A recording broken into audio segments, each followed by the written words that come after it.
5:30 with the pre-game show. Then the Bulldogs and the Raiders live. At 6, the Storm meet the Broncos. Later, the English Premier League kicks off with a live doubleheader.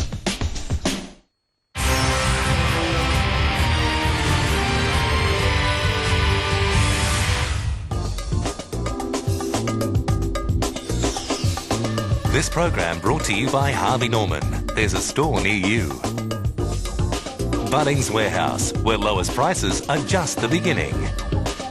Bottle Mart, chances are there's one close to you. The Telstra NextG network, get footy video highlights on your mobile. And the new Acer Aspire Gemstone notebook.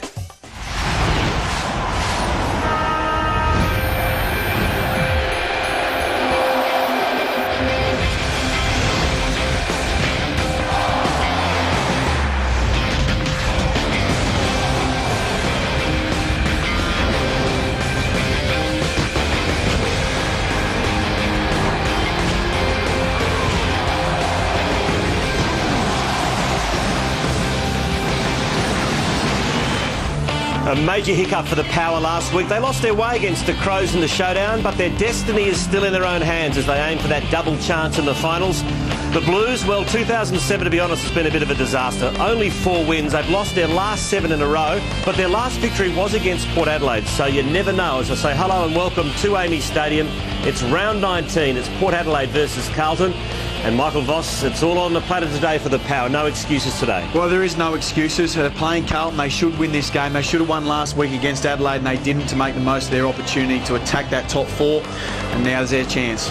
Well, let's have a look at the ladder as it stands. And the upset last night, the Pies going down, has really opened things up for, well, Hawthorn, Port Adelaide, the West Coast Eagles. Yeah, well, it's just opened it up. Hasn't this year just been remarkable, the way that it's panned out? And, you know, go down as far as 10th and 11th and still make the 8. So anything can happen from this point in time. It is a tight at the top, that's for sure, apart from the Cats, who are a couple of games clear. Port Adelaide coming out. Have they exceeded your expectations this year, Michael? They certainly have. I mean, they've added some youth into that side at the same time, so they needed that for them to be able to accelerate up the ladder. And their very good players are having outstanding seasons. Chad Corns certainly leading the way there. Where do you see their strengths? Is it the quickness in the midfield? Oh, their quickness, their ability to be able to move the ball, use the ball cleanly, get it down quickly to their forwards, their scoring potency. I mean, they do have a lot of strong attributes. And they seem to have the blend right. I mean, there's not many old-timers in that team, is there, for Port Adelaide? No, they're not. They've been able to inject some good youth. And like what we said before, Treadray's been missing for most of the year, so it's been left to some other players to stand up. And speaking of young blood, there's some blokes I've never seen play before live in the Carlton team today, so it's exciting to watch them go around. Yes, they've taken on a different format. Jackson, Jamison have been introduced to the side over the last couple of weeks, and under Brett Ratton, they're playing a different style of football. So we have a look at the teams for this match, the round 19 clash, and we start with the Port Adelaide forward line. Well, they've been very dangerous, and through their midfield, they get the ball in there quickly, and Ebert has certainly stood up, and Roden also. They may stretch them a little bit in that forward half, try and stretch the Carlton defence, and Scotland will be interesting to see whether he plays on Damon White in that area of the ground. And Westhoff has been a revelation really in his first year. Yeah, they've got a number of players that have stood up. Those young players are coming through and doing well. Now, the midfield strength for Port Adelaide, really, it's a bit of an embarrassment of riches, isn't it? It is, and just led by Chad Corns there. They've been absolutely superb, blistering speed. Brendan Lade starts it off, just fantastic, and this is where Carlton will have to be very mindful of the stars because they have lots of them, Port Adelaide. They certainly do. Now, up the Carlton forward line, you'd expect our helpman perhaps to be pinch hit up there again. They've got some strength. I mean, with Favola and Wade up forward, it's good, plenty of firepower. Well, they've got scoring potency. They need to be able to get the ball up there quickly. Fisher can take a grab. Favola, Waite may go up there just to add a little bit more strength in that area of the ground. Our helper's provided a little bit of life in that area of the ground. Be interesting to see as the game unfolds whether he stays there. And off the benches for the respective teams, some young blood there. Yeah, I'm sure we'll see a number of those guys for many more years to come. Yeah, especially Bryce Gibbs. Looking forward to him playing this afternoon. Well, what about this for a story? David Roden was on the scrap heap at the end of last year. Was taken last pick in the national draft at 86 after being discarded by the Tigers. Now a brand new 2-year contract. And congratulations. I mean, it's a bit of a dent to the ego when you get passed on, and he's been able to go back, work really hard, get himself fit, provide really, really good in close in a tight contest, and, you know, he's won the respect of his teammates and his coach, and he's got now a new 2-year contract. Well done, David. Enters the call. Hit it is. Cheers. Thanks, fellas. Well, guys, boundaries are here. I can tell you 18 degrees. It's a beautiful day for footy. The cloud has just rolled in, so hopefully the rain stays away. Yesterday, Port Adelaide's training, Chad Corns, I can tell you, he didn't do the full session. He just went quite lightly through the session and left the track a little bit early. The power officials are saying they are tailoring his program so that he's cherry ripe to go today. Thanks, Corey. Well, we know we're in for an entertaining afternoon because Ray Chamberlain's umpiring Michael Christian, and we always love Ray when he goes around. Good afternoon, Quarters. Good afternoon, everyone. Yes, he's one of the best, Ray Chamberlain, and beautifully orchestrated toss of the coin there. Have a look at this before the game too, Michael and Michael. Just a little bit hard in the centre circle, centre square, so they watered it by hand. That must be the drought restrictions, is it? Well, would that seriously make a difference? I wouldn't have thought so. Far more importantly today, every goal Port Adelaide kicks, it is women's round, and every goal that the Power kicks today, NAB is donating $200 in aid of the Ovarian Cancer Research Foundation. So let's hope the Power kick 20 and the Blues kick 20 as well. There's Favola. Well, he'll need to kick a few today, won't he, if Carlton are going to get over the top of Port Adelaide, although they did beat them earlier on in the season, as you've mentioned, so not without a chance. Brett Ebert, he's been in quite simply outstanding form. He's kicked 16 goals in the last 3 weeks, and looks like Brett Thornton's going to get the job on him. He had the job on Alan Didak last week, and Brett Ebert today. 16 goals too, by the way. Yeah, he's been a real dynamite. Andrew Walker back in the Carlton side this afternoon. So a bit of argy-bargy before the game. Umpire's just best to bounce it down, I reckon, and get things underway. Ray Chamberlain just shouting out some instructions, warming up. And we're ready to go. Big game for Port Adelaide. They're fourth on the ladder. Need to win today. Carlton in 14th position, have lost 7 in a row.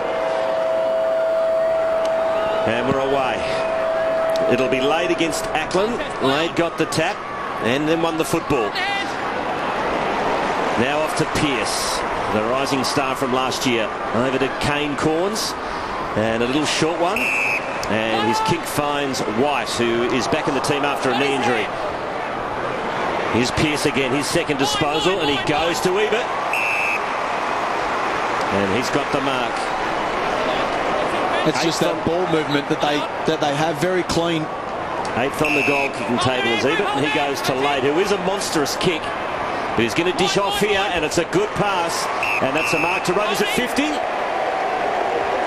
minute, Jared? No. So Roden's got the football. Probably just beyond him. That's the line.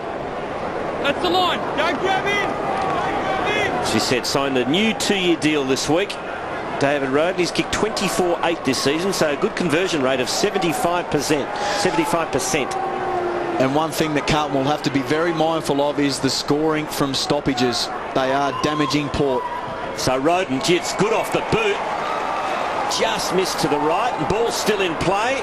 And not even going to rush it behind as the Blues take it away. Scotland finds Wade at half-back. And Jared Wade, probing kick towards Houlihan. Brilliantly done by Peter Burgoyne, fisting it over. And we'll get a boundary throw-in on centre wing. And there's a match up there. Burgoyne, Houlihan has gone to him, so playing a defensive job in the forward half for Carlton. Yes, there's Brendan Lade doing battle with Kane Ackland. Lade, brilliant tap to Roden. Now Sean Burgoyne, the power away, driving kick deep in towards full forward. Motlop was at hands in the back. No, well done by Jamison, the second gamer, fisting it over. Umpire Ray Chamberlain was right on the spot there. And he said, throw it in, boundary umpire. What about that clearance from Port? How smooth and how efficient that they were getting it forward. The pace that they have in open space. Let's see what they can do here. Dangerous part of the ground here for the Blues. Late again, pushed out this time by Ackland. Chance for Carazzo, who's found a lot of the football in the last few weeks. Scotland. Mark Murphy, where will he go? Good handball, looped it over the top, back to Scotland. One of the best on the ground last week in the game against the Magpies. Kick, searching one. Russell couldn't take it. Saddington could. O'Halpin. Now he's Scotland again from halfback. Little short kick was effective. Cade Simpson, who's got plenty of pace. Handball out wide. Houlihan. So the Blues methodically working it forward. Kick inside, attacking 50, and Fisher has marked 45 from goal. There's your man, Michael. Well, he did work pretty hard there. He was on the outer wing and he pushed over to that open side. He had to because there was no one to kick it to. So he did well with his work rate to get over to that area of the ground. 22 goals, 6 this year from set shots. Testing one here, though, from 50. They'll contest in the goal square, and a fist from Chaplin. Still a chance, though, for Houlihan. Blues need to kick the first goal. Kicks it back, and it's okay. Mark taken by Murphy. 45 from goal. So Mark Murphy, you just sense the Blues need a bit of a flyer, kick the first couple of goals, get some momentum, some confidence up against this powerful Port Adelaide side. Murphy decides to settle and kick for goal from just inside 50. Touched, they contest in the goal square, and well done by Thurston, fisting it through for a behind. Very early, but both sides aren't really striking the footy all that well so far. Not much of a breeze to talk about today. Pretty nice conditions for a game of footy as Port work it out. No mark to Surgeon, but he butters up and wins the football. Now he's away, a driving kick, looking for Motlop, but getting in front and taking the mark is Saddington. And that is what he's been doing very well. He's taken a lot of marks the last couple of weeks, just fading off his man, just helping out his fellow defenders. Waite's kick had to be good, and it was. Ambitious handball out to Thornton, but he's got time to get it. Now Walker chips, and his kick finds Fisher.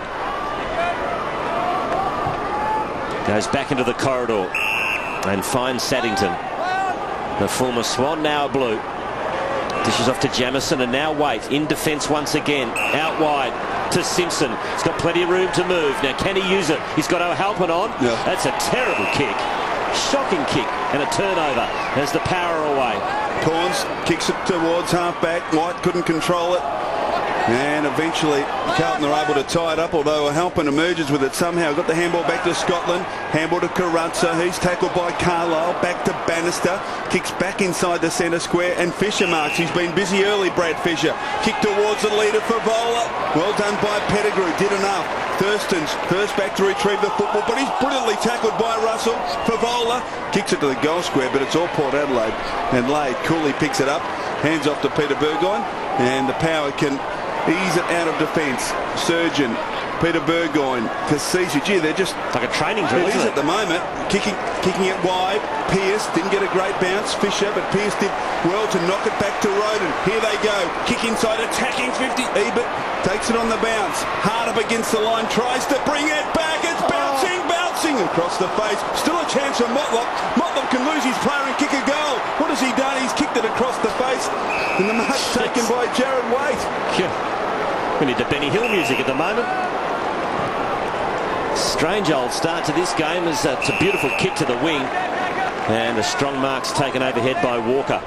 Gee, there didn't look to be too much pressure on the Carlton forwards when Port brought it out of defence a couple of minutes ago. Walker. Fisher pushing up the ground. Yeah, he is. He's working hard. This is where they're a little bit unsure because Lade and Corns are pushing back deep in defence. We know Port like to set up deep from defence, turn it over and then run through the middle of the ground. So that's why the hesitation has happened. That's worked well for Carlton as Saddington takes the mark and he's off. He wants to drill it long. No, he goes to short to Favola. Just a little bit too much juice on the kick. And Favola, I'm not sure if he had a spray at Saddington there. He didn't seem too happy with the delivery. Give him the benefit of the doubt as again steaming out of defence are the Port runners. Loney loads up with a long kick. It's a 2-on-2, but beautifully done. Thornton read it better than anyone else. And he nullifies that 4-0 forward and again out wide, and here's another opportunity for Carlton. Yeah, Simpson has got plenty of it early doors. Kick towards O'Halpin against Pettigrew. Well done by the Irishman. Well Slipped the tackle. He's inside attacking 50. He's got a loose player over the top. Bannister can kick a goal, but the boundary umpire who was caught behind the play has called for it. We've got a boundary throw in at half forward for the Blues. Boundary called it early. He called it early, not sure about that, but he did call it, and he has to do his own retrieving. Umpire Margaret's just happy to mark the spot there while the boundary umpire does all the running. So, an ideal opportunity there, missed by the Blues. Laid again decisively. Chaplin, Kane Corns doing well in the clearances early. Port Adelaide kick across the ground. Here's Carlisle opposed to Fisher. Cooley kicks back inside the corridor. Surgeon, who plays on Roden, the old 1-2 back to Surgeon. Where will he go from here? Kick inside, attacking 50, but getting back Ackland marks comfortably. So the Blues doing well enough across half back at the moment to stop the Port Adelaide flow. So the mark's taken by Simpson. We talked about 20 goals each. It might be a 0-0 draw the way we're going. Well, and that's the way both sides are playing at the moment. It's got Lade pushing back one end, Ackland pushing back the other. So the ruckman playing off one another. Kick finds Scotland, who's having a ripping season, averaging 25 disposals and 7 marks. 11th in the AFL with disposals this year is Scotland. And there's one of the young bloods for Carlton, Jackson, to Murphy. Kicks to the 50, Bannister in front, fisted away by Chad Corns. Bannister did well, won it back. Was he pushed in the back? No, says the umpire. And now we got a stalemate. Wide footy. Here's Brendan Favola. Now, was he giving a spray to Saddington? Not sure, boys. Yeah, just play the ball. Up, lucky off the footy. Eyes up. Face the footy. So down it goes at half forward for Carlton. Surgeon was third man up. Got it to Kane Corns. There's Cassisi. Good tackle by Scotland. Now swooping cleverly and skillfully is Murphy to Ackland. What's the big fella going to do? He's in two minds. He decides to pump it long to a contest. Backing himself in front was Chaplin. Good roving. Snap. Miss. Rushed himself. It was Russell. Just rushed himself. He had so much time. He hit the front of the packet. It was fantastic work, but he didn't finish it off just because he took went a little bit too quickly. Port Adelaide through Lonely. Get it off to Kane Corns, who has a couple of bounces unopposed as he saunters along the outer wing. Now, this is where it's important. Beautiful kick to Thompson. Although Saddington came through, the umpire Ray's paid the mark though. Gee. That was a very lucky Saddington, visibly upset, and rightly so. I reckon he held that long enough. Okay. Well, I'd actually pay this. He's stuck. Oh, yeah, maybe. Can I take it back? He's got a case there, Jason Saddington. That is an unfair call from umpire Chamberlain. Bit premature with the whistle, perhaps. So Thompson, an opportunity from 45 metres, despite the fact that the Blues have dominated the last 3 or 4 minutes and have been unable to score. Thompson, kick on its way, looks pretty good off the boot, and he's kicked the opening goal of the match for Port.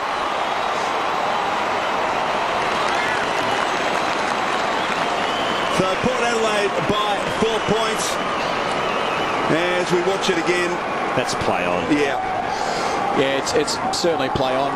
It's Port's ball movement, though, that's just so impressive. I mean, the way they get it from one end of the ground to the other and then still have the open space forward is very, very impressive.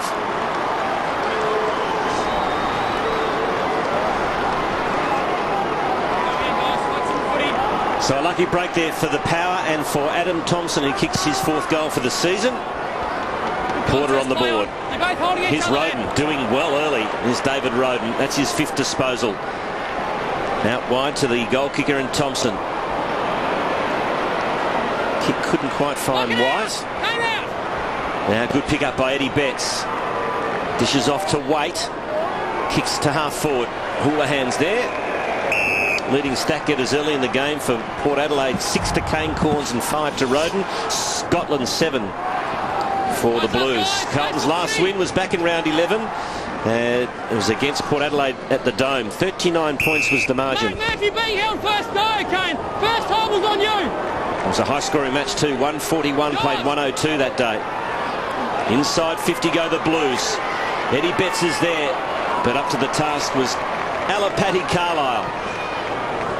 The switch is on here, and marks taken by Burgoyne. He's got Pearce on short. He ignores him and goes the longer option to Motlop. just tapped it on, and tapped it on very cleverly too. That was nice work. Thompson can break the tackle and gives it off to Loney, who should be able to use it here. Ebert's the man it's on. He kicks in his direction. Well played, Thornton, who got to fist the ball, but Ebert butters up. Left foot snap. Magnificent.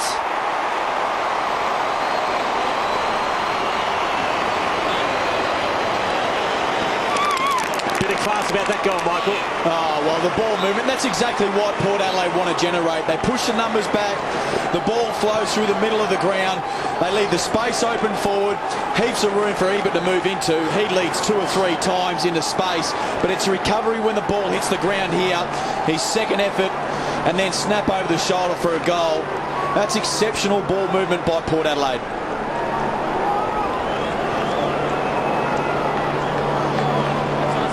Yes, what a goal from Brett Ebert. He's been on fire in recent weeks. 16 goals in the last 3. Looking for another big bag today. DeLuca won it down, but Betts couldn't take it. Cassisi, Chad Corns, confronted by Wade. His handball was astray. Grigg, and off to Gibbs. Clever little kick around the body. Finds Betts on centre wing. Oh, sell the dummy to Corns, who just now picks himself up off the turf. Handball off to Scotland. Normally uses the ball. Ackland is free. Heads in his direction. Ackland at the back with the set. Oh, he got hands to it. Couldn't take it. Thurstons knocks it to Boak. Now Pettigrew. Casual bounce out of defence if you don't mind. Back to Boak.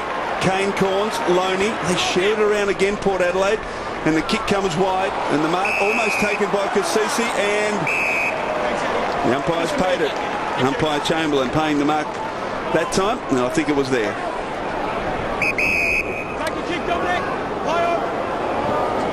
Cassisi concedes a bit of ground, goes short to Thurstons. They seem to have loose men everywhere, don't they? The power. Boak off to Pettigrew. Not a lot of pressure as he goes to half forward, and the mark's taken by White. As I said, back in the power team after a knee injury. Inside 50 to Motlop. Hot on his heels is Jamison, and we'll have a throw in. Doesn't seem a lot of pressure out there, gentlemen. Not through the middle of the ground there. I mean, Carlton have to be able to fold back in numbers a little bit better than that. Jamison was very good last week. He's got another big task this week on Motlop. Ackland gets it down. Inside their Port, attacking 50. Motlop, good handball, beautifully done off the Boak, who snaps from 40 metres. It's offline. And look, that play there was probably an instance where you've got a really young player. He didn't get body contact on Motlop. Then he chased after the player and got easily stepped around, didn't lay a hand on the player, and Port Adelaide nearly kick a goal. So it's something that as a senior player and with a bit more strength you get better at, and he will, Jamison, over a period of time. On that line. Simpson went the short option, and his kick found Thornton.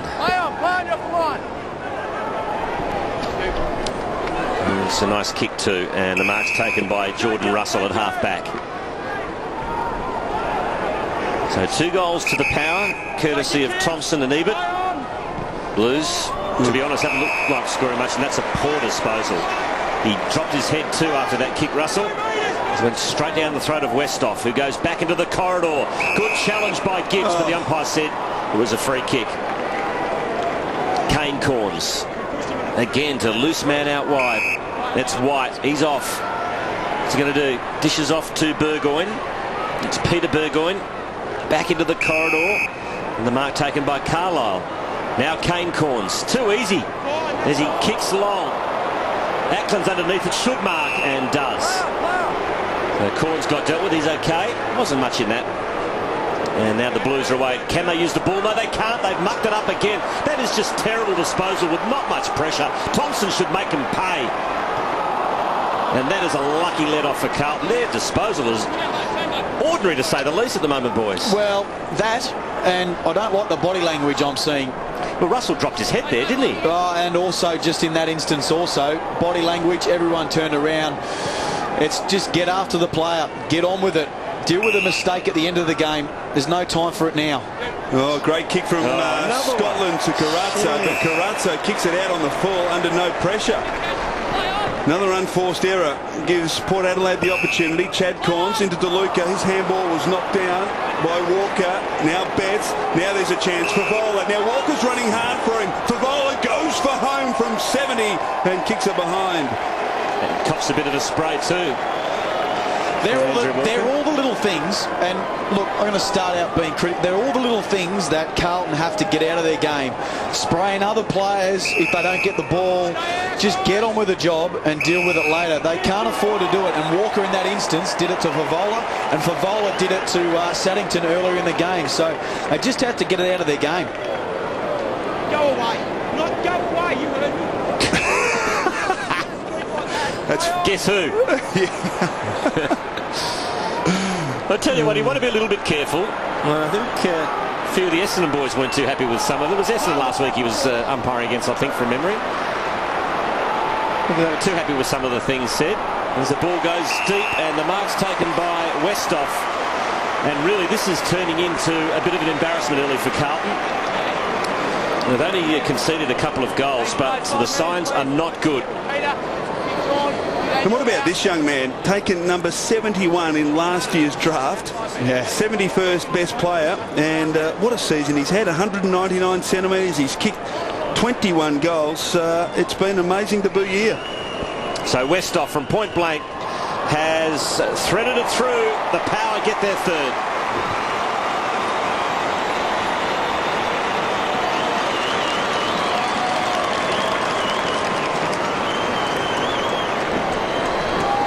And look, it's all those signs that you want to see to be able to see an intense display by Carlton, but they're missing tackles, missing targets.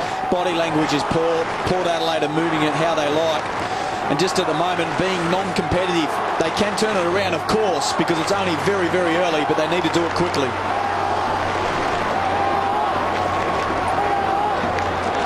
So some early concerns for Brett Ratton. This will really test the mettle of his young Carlton side this afternoon. Competitive in their 2 games under Ratton. Threatens to blow open here as DeLuca hands off to Chad Corns. A wobbly old torpedo's brilliantly marked by Lade at half forward. Loose player drifting inside the centre square as Thompson goes up beyond him. Mottler was held, no free kick. Tap back to Kane Corns, and he was pushed in the back. And Kane Corns, incredibly, coming up for 13th at disposal. And that was an obvious free kick there against Grigg. And this to kick Port Adelaide's 4th goal. Daniel Pearce just a little limp up in the foreground.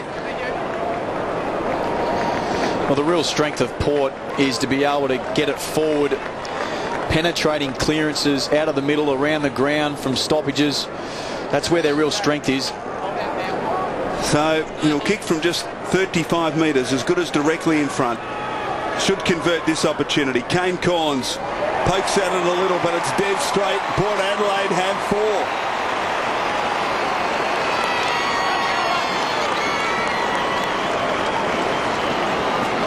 Could be a long afternoon, boys. Yep. And there was the free kick, an obvious one.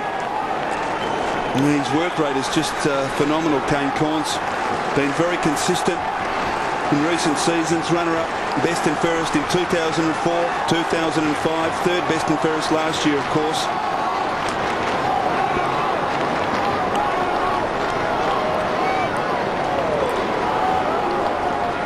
The margin out to 23 already. 21 minutes into this match, and it's all Port Adelaide. The leaders that Carlton have got need to stand up right now. The likes of Waite and Favola, and make a statement.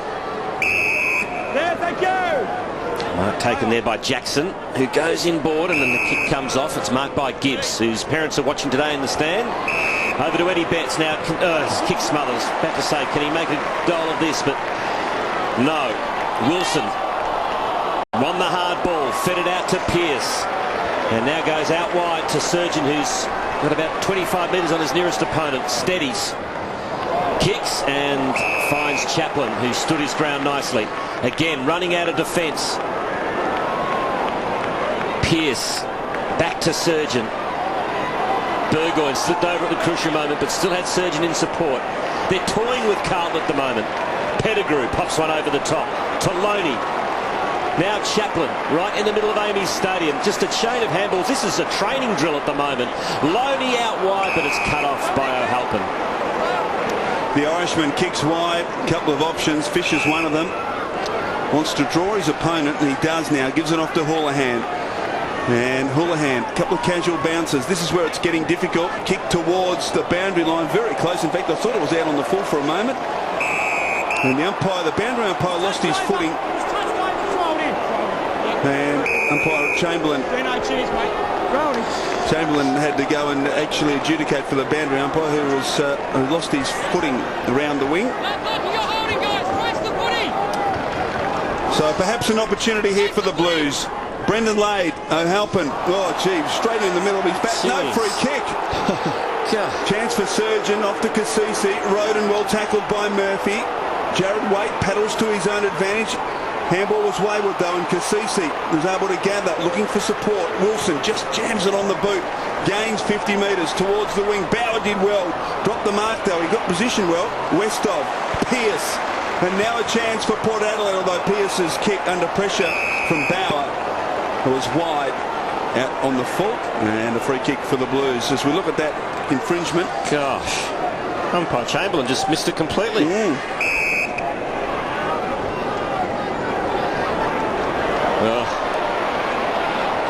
Mark dropped by Jackson, but he has time to steady to Gibbs.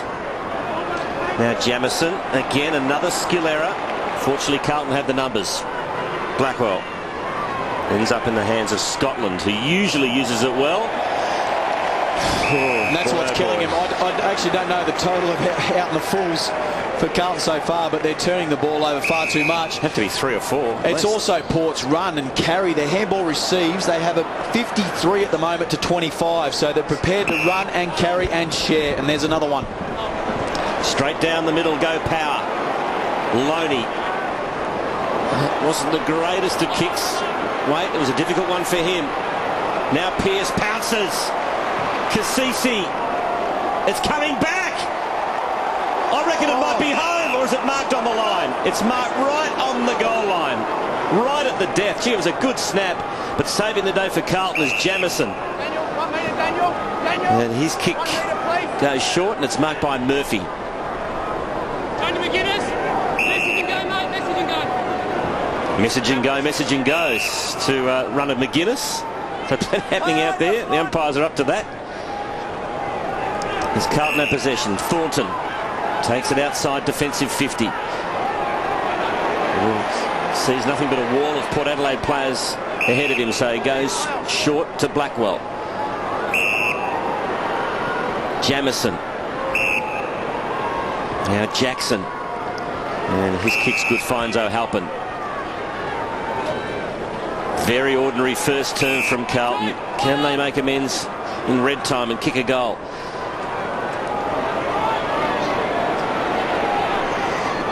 Walker provides the run, but he went without it. Another error, another skill error. Can Port Adelaide make them pay? Roden chips to half forward to Chad Corns. He's got Motlop on. He decides against that, and he goes for home with a thumping kick, but it's offline, and Motlop's not happy.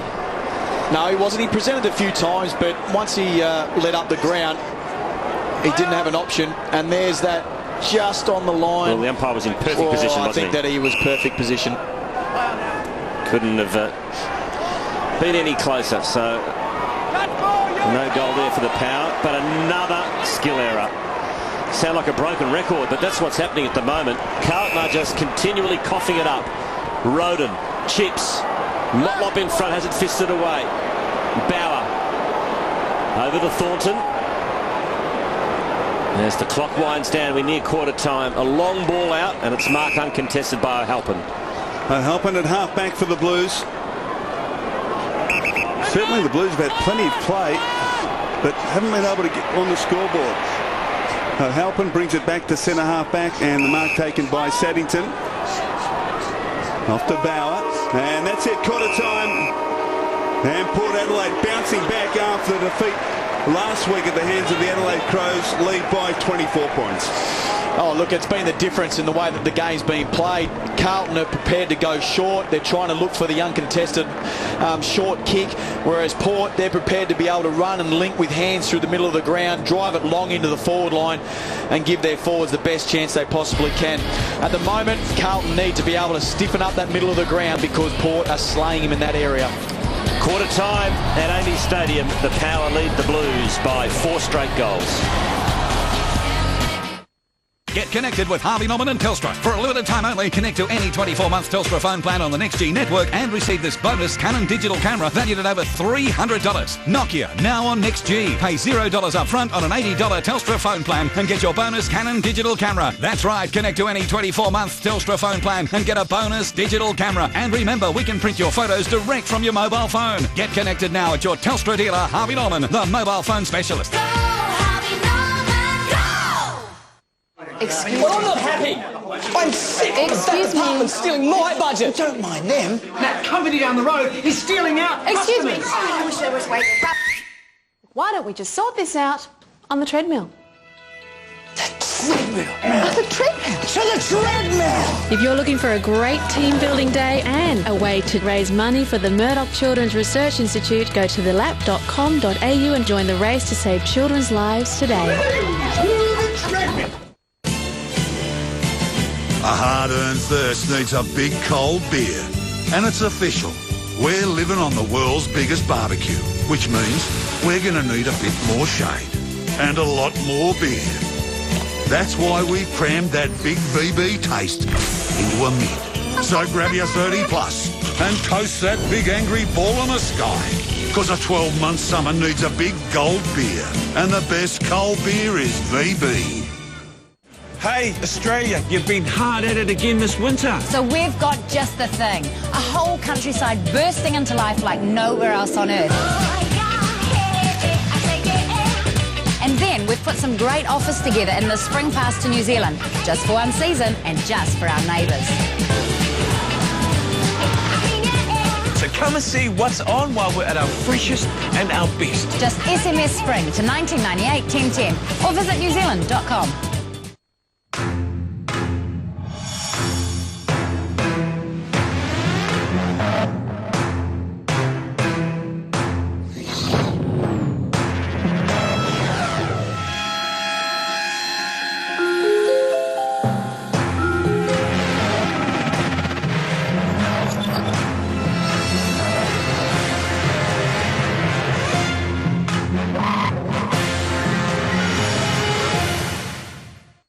We'll price match anybody. If it's the same product, we'll price match it and beat it by 10%. Everhard 1 metre U-channel and great system, only $19.80 per metre. 18 metre copper coil, $129. 1000 watt halogen tripod work light, $23.98. 320 gram zero nails, just $197 each. If you happen to find a cheaper price on a stocked item, we'll beat it by 10%. Our prices are extremely competitive. Bunnings Warehouse! Lowest prices are just the beginning. Celebrate footy's better half as Women's Round continues live on Fox Sports AFL. Sunday at 1, the battle for a home final rages as the Roos look to bounce back against the Eagles, who lost more than a few feathers in the West. Two of them have never taken a backward step. Then it's last chance footy. The Dockers and the Dons try to keep their final streams alive and active. 4 o'clock from Subi. Sunday AFL, Kangaroos West Coast for 1, Fremantle Essendon at 4, all live on Fox Sports 1. Gibbs' dad, Ross Gibbs. Good player in his own right. Played a lot of games for Glenelg and also West Perth in Western Australia in the back pocket. As Corey Wingard told us, he was a very confident player. Backed himself. So second quarter underway. Port Adelaide with things under control for the moment. Pearce got it to Roden. He was well tackled. Chance now for the Blues. Wait. Off to Scotland. Early goal, wouldn't that be handy for them? Pettigrew worked his way to the front. Surgeon, just got a kick. Russell, forward of the play. Murphy's got to sit and wait for it. Off to Simpson, hard up against the line. He brings it back and kicks a wonderful goal.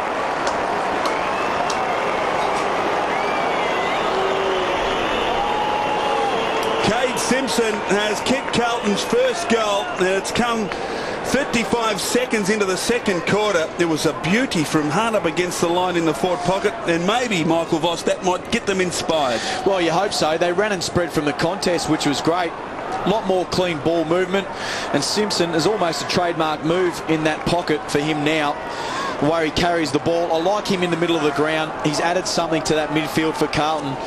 So much better start, much more promising for the Blues. 15th goal of the season for Cade Simpson. And the Powers lead is cut back to just 18 points. So despite the disastrous first quarter that Carlton had, they were able to, stem the flow goals-wise, and they're still in the contest, that's for sure. Waite against Chaplin. Now Murphy onto the left. It's a good kick. Oh, look at that. And Favola is well within range. Hasn't done much so far. Well, Murph's had to carry a lot of the midfield load now that Stevens is missing for Carlton, of course, and you know, he's so damaging. He's copped a lot of the tags, and that's what he can do, left or right, use the ball very, very well. So this for 2 goals in the opening 2 minutes of the second term for Carlton. Favola, we know he's a great kick. He's kicked 55-39 this year, so his conversion rate is 59%.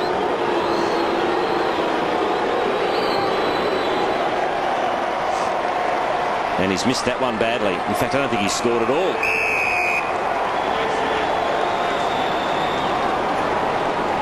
Well, free kick to Brendan Lade in the back pocket.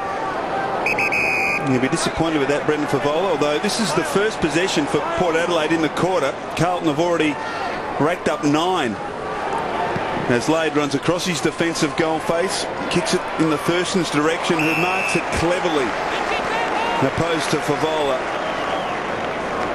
Grasp it in the one hand he did.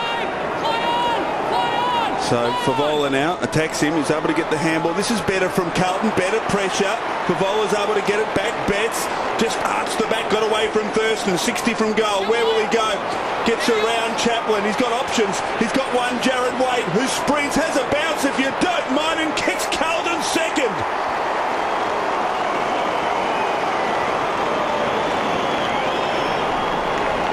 Well, that's better, Michael Voss. Pressure from Carlton there, really paying dividends. Well, the intensity, and there's Fev's block. That actually stopped that flow of play, and then he intercepted that ball, and then Carlton were away. Well done by Fev. He set the standard there. His second effort was awesome, and the last 2 weeks, he's really stepped up in that area of his game.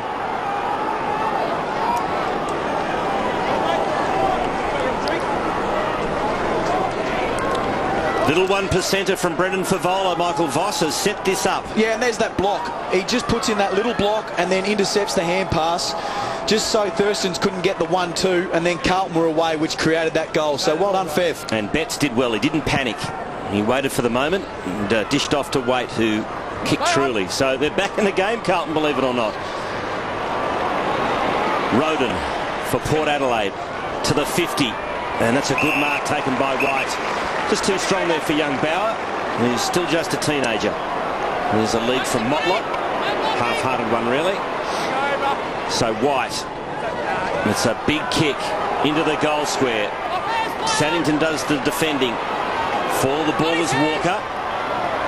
Burgoyne breaks the tackle. Left foot snap. It was a bit laconic in the end. Is it a mark? It is to Pearce. Was it 15 metres? Marks it. That's the line. 5 metres. So Daniel Pearce. Hold here. That's the line. Just a bare 15. Kick came from Sean Burgoyne. So Pearce with the banana. It's the woodwork. 2 posters to Port Adelaide. They lead by 13. Here's the Burgoyne kick. Get the tape measure out, I think. Maybe just. So that's what's ahead of Heath Scotland, as prepares to kick in.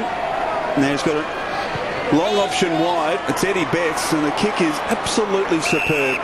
He just needed an extra few metres to kick to himself to get to Betts, but he did it in a rich vein of form at the moment, Heath Scotland.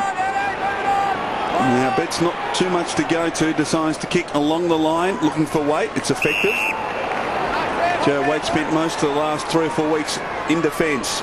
Kicks towards half forward, coming to meet it Fisher. Ball goes over, so a boundary throw in between wing and half forward for Carlton. And I think Scotland also has provided a little bit of leadership and direction in that back half. He just seems to set them up very, very well.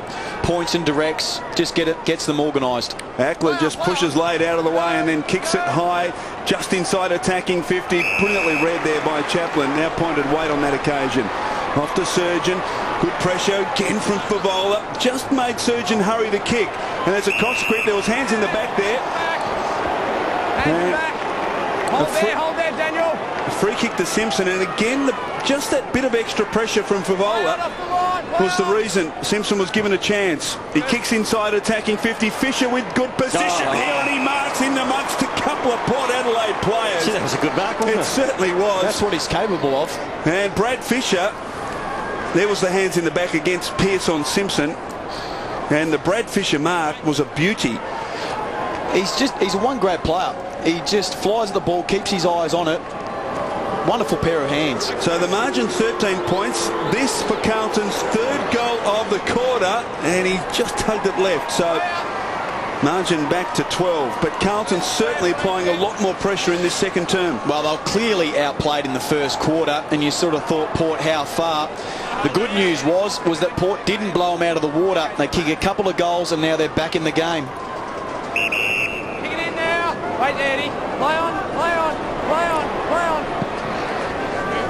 Peter Burgoyne brings it back into place. Targets Lade. He's knocked out of the contest here. It's a free kick. Advantage paid. Roden's away. Short to Pearce. He's got loose men in the midfield. One of them Surgeon, and just takes the mark in time and gives it off to Cassisi, who runs into umpire Chamberlain. A beautiful sidestep from Chamberlain. Allows the kick. Now Loney short, and the mark's taken by White. Will that make it in the stats book? Pearce. Thumping kick from 60 into the pocket. Westhoff. Love how they play on at all costs. They just flick that little handball on, just gets the ball moving, gets their forwards moving, creates the space forward of the ball. So Justin Westhoff, he's kicked one. He'll try and run around here and improve the angle. Screws the ball around the body and does it superbly.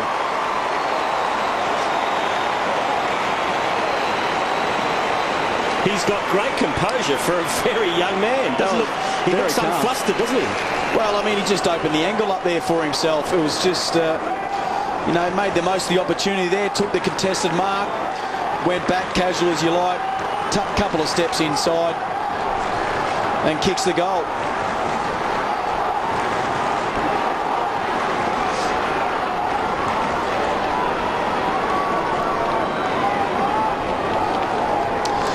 I tell you, if you're a recruiter and you can pull someone at 71... They've got 2 bargain basements, haven't they, Port Adelaide? That is fantastic. Westhoff at 71, and we've already talked about David Roden, who was snaffled at pick 86. 2 bargain basements, and they're doing the business for Port Adelaide. Also got Robbie Gray in the wings as well. Brilliantly done. Thompson back to Lade. Lade bangs it inside, attacking 50. Saddington gets the free kick. Advantage called. He handball to Betts, who wasn't ready for it. Saddington follows up. Walker, look out. Handball out wide. Good pressure coming from Cassisi. Thompson, well done. Blind turn from Motlop. Sean Burgoyne back to Motlop. Here they go again. Kick to Ebert, who has 15 metres on Bauer. And Brett Ebert will line up for goal number 2. And once again, courtesy of a Carlton skill error down back. Yeah, and it's just costing them. It was a wonderful lead by Ebert. I watched him forward to the ball here. He watched Motlop, then he broke to the open side. He faded one way, went the other, and then found the space. It was a really smart lead. Well, he's kicked one. And has 46 for the year from 40 metres. Sprays it left. So margin now 19 points. Here's a beautiful sidestep from umpire Shane. That was hands in the back. He could have dropped the shoulder. I want to know whether the umpire gets fined for touching a player. The answer to that would be no. Good mark taken by Bannister. Almost like the don't argue, wasn't it? So Jordan Bannister will switch back to the members' side into the pocket, and it's come off. Well, it was a risk, but it was a risk worth taking as Bauer gives off to Scotland, who's run down by Burgoyne and forces the turnover. Well played, Port Adelaide, in particular Burgoyne. Ebert puts it back inside 50. That's holding the ball. Advantage paid, and Boker's kicked the goal.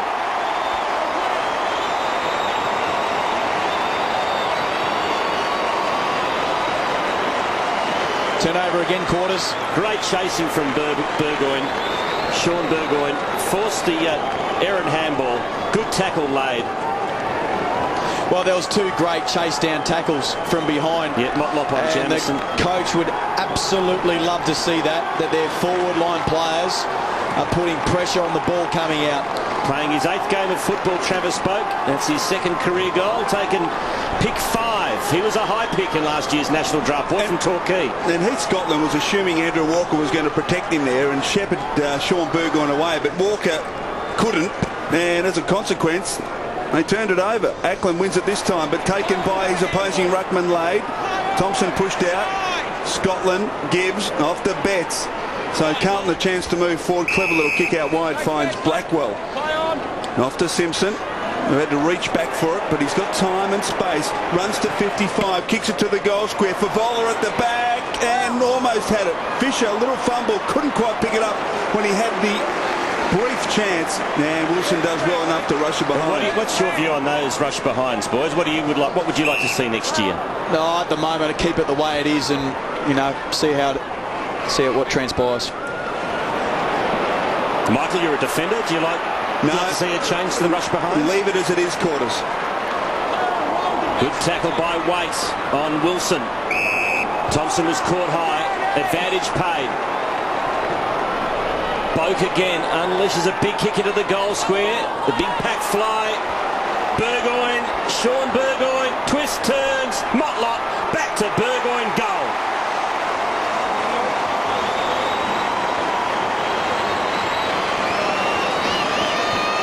Well, they've gone bang, bang, bang. All of a sudden put their foot on the gas. And now the margin's out to 30 points. And that was wonderful, just getting the ball going forward again. But what about Burgoyne? Watch him in this play here. He almost dares the opponent to come at him. Just come and get me, and I'll just step around you as easy as you like, and an easy goal. Just, he's a wonderful talent.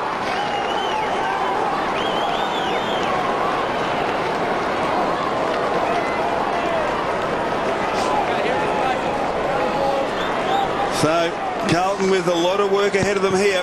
5 goals to deficit. Well done by Halpin, gets it down.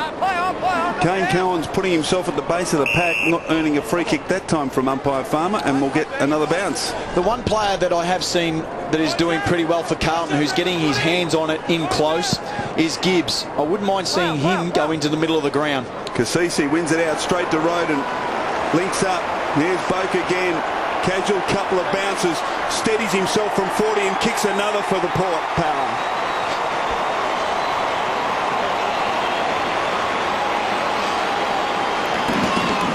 How easy was that? That's the danger.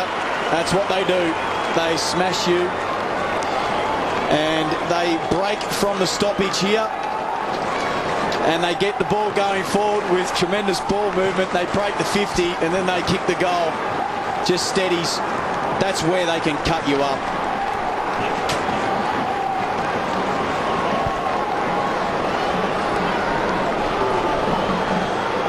Brendan Lady's on the bench, fellas, and he has called for David Roden to go and stand in the right spot for that bounce down. Roden's won it away. Port have taken it forward and kicked a goal. Doing work even when he's on the ground, off the ground. Knock it out! Knock it out! And another bounce in the middle here. So the margin out to 36 points. Travis Boak, a couple of quick goals. He's made his presence felt. Now this is the setup. This is where Carlton have to compete. When the ball spreads from this contest, they have to get out after them. Kane Corns, that's his 17th disposal already. Out to Burgoyne. Peter Burgoyne. Clever chip kick to Cassisi. Starting to run in waves again, Port Adelaide. They've got the sniff. So Cassisi. He's going to maintain possession of the ball as he goes backwards to Pettigrew. Oh, that was a bit awkward. Well done by Chaplin. Strength. Pops it up. Westhoff. Couldn't take the mark. O'Halpin. Quick handball out to Blackwell and then out wide to Grigg. Another of the teenagers playing in this Carlton team. Fisher. And good harassment from the Port Adelaide forwards and midfielders. Forces to throw in. Halfway mark of the second quarter. Port by 36 points.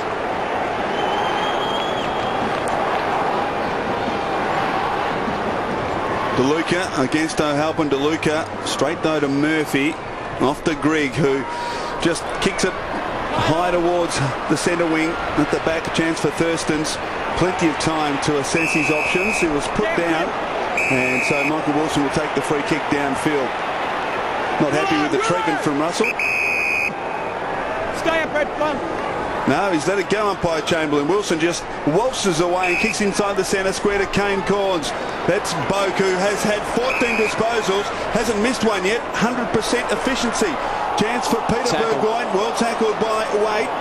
White retrieves the situation to Chaplin, but it's blocked by Grigg. And a free kick to Chaplin against Grigg. Thought it might have even gone the other way. Quick handball off to Sean Burgoyne, who gets around Waite and coolly delivers back to Boak. He's having a field day, Travis Boak. Unbelievable. He'll come in for disposal number 15. And it's a little chip over the top.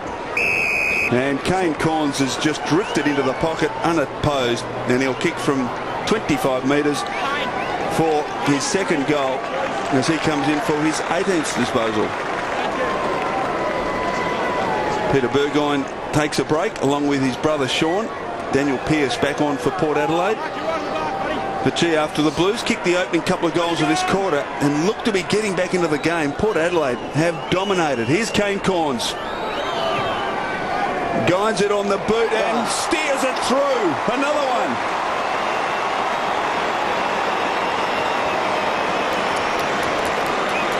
Corns has two. And the margin blows out to 42 points, and this is danger time for Carlton. And in this pocket, they say that this is one of the hardest pockets to kick goals, isn't it? Yeah. I've seen Boak and Corns both stab at the ball low. I wonder whether they've been practicing that training. It's the Malcolm Blight theory. It's the Malcolm Blight theory.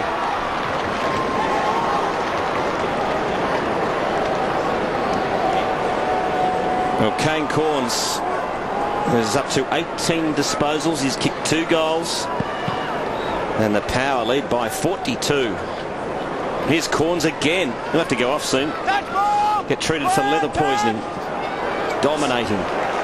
Chaplin. Another easy stat for him. Off to Pettigrew. Kicks to the 50. Beautifully delivered. Mark taken by White. He's a big lump of a man. Goes into the pocket. Eberts. He's on his correct side. So far he's got 1-1 to his name. If he does end up having a shot, it'll be interesting to see. No, he's decided to centre it. He has. He telegraphed that and beautifully read by Eddie Betts. Good play, Eddie. As he played on straight away. Over to Simpson. Favola did well, but he's got to beat a couple. Kept the ball alive. Throw himself on it was Carlisle. Boak again. Fed it out. Nicely to Surgeon. To Kane Corns. To Cassisi. They're running in waves, Port Adelaide. Pearce out wide. Looks for Eberts. Not quite. Kept his feet. Kick smothered. Carlton away. Thornton under pressure. To Waite. Scotland. Back to Waite. He's double backing backwards. Can't get the handball out. Now he does to Scotland. They are under all sorts of pressure at the moment, the Carlton defence. Beautifully played by Carlisle. They have got the sniff, Port Adelaide. They want about 2 or 3 more before half-time. Here's the Eddie Betts steal. It's well done, well read. As you said, quarters, Ebert telegraphed it. And Betts read it well. Lay it again to the back. This time Jackson awake to it. He handballs to O'Halpin, who scrambles it forward. Mark taken by Russell. Russell chips it inside the centre square. Good hard running by Simpson. Knocks to his own advantage, although they're outnumbered again here, Carlton. Betts was held without it. Now, advantage paid here. Kate Simpson can run in from 35 and he kicks a goal for the Blues, their third.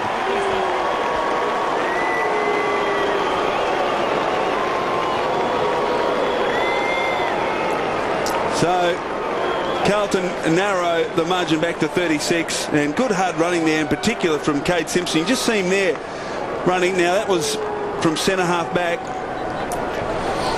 which was a few moments ago. He got inside attacking 50 and it was great finishing work. He's working hard, Simpson. Working very hard.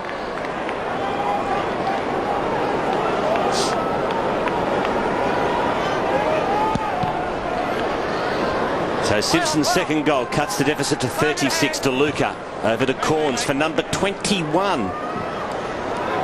To half forward. Thornton got a fist on it, but he knocked it back inside his own defensive 50. Well won by Sean Burgoyne, but just can't quite finish it off. Bit of magic there. Oh, that's what you come to the footy for. Let's have a look at this again. That is just fantastic work. So the Blues, good kick from Waite to Gibbs. And halfback gets on with it quickly. Wide to Fisher. Hold there. On centre wing, Brad Fisher chips it over the top to Russell. Hold there, Pete. No flow in Carlton's game at the moment. Very stop-start. Need to take the initiative, play on at all costs, take a chance. Blackwell. Hold there, light, Brendan, hold there. Play on! Couple of kicks from goal. He kicks deep into the pocket to Favola. Good kick. Port Adelaide got numbers back inside their defensive 50, but Brendan Favola was able to find space, and it was a good kick. Very gentlemanly behaviour too, replacing the Dinners. He worked really hard here, Fev. He worked real hard to find that space, and that's what great forwards do. He led again. He had 3 or 4 Port Adelaide players around him, yet he still found the space and led through it. Really good work. Well, they need this. Brendan Favola just kicked the one behind so far this afternoon. From 50. Across the face, they compete. And a good mark taken there by DeLuca. Big pack mark. Oh, he gave it to Burgoyne, and the ball, he wasn't aware of it. Sean Burgoyne wasn't expecting it, and the ball hit the post.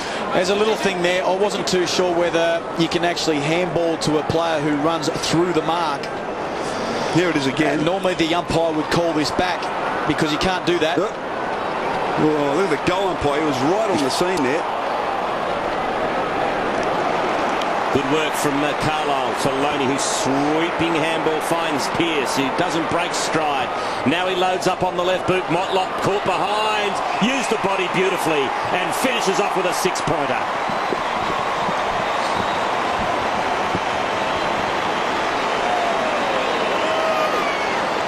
That is what they call coast to coast. Yeah, it's the space over the back that is killing Carlton. Their ability to be able to carry the ball and find the space over the back. As a defender, that is a nightmare. Chris, you'd know about that.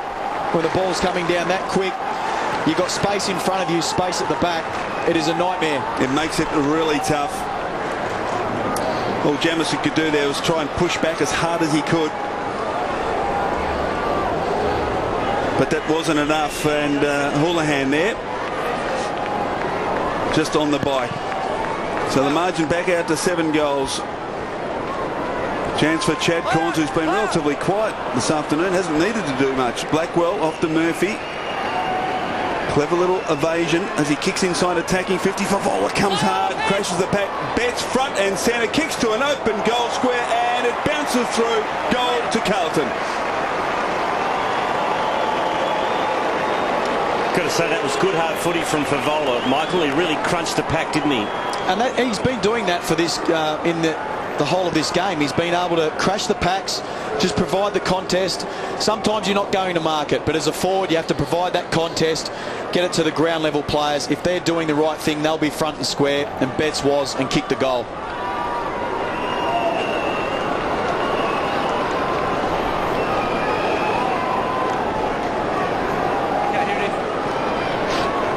It's Port by 6 goals. Done well, Eddie Betts, today. That was a great snap. Laid. His tap missed the target. Thompson got it, though, to Cassisi. Chad Corns had it knocked away. Boak again. Kicked 2 goals in this term. Over to Cassisi. Kicks to Westhoff, who's got to beat 3 and can't. And the mark's taken by Saddington.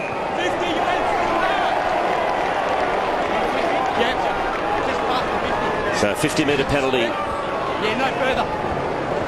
And Saddington will come up to half back.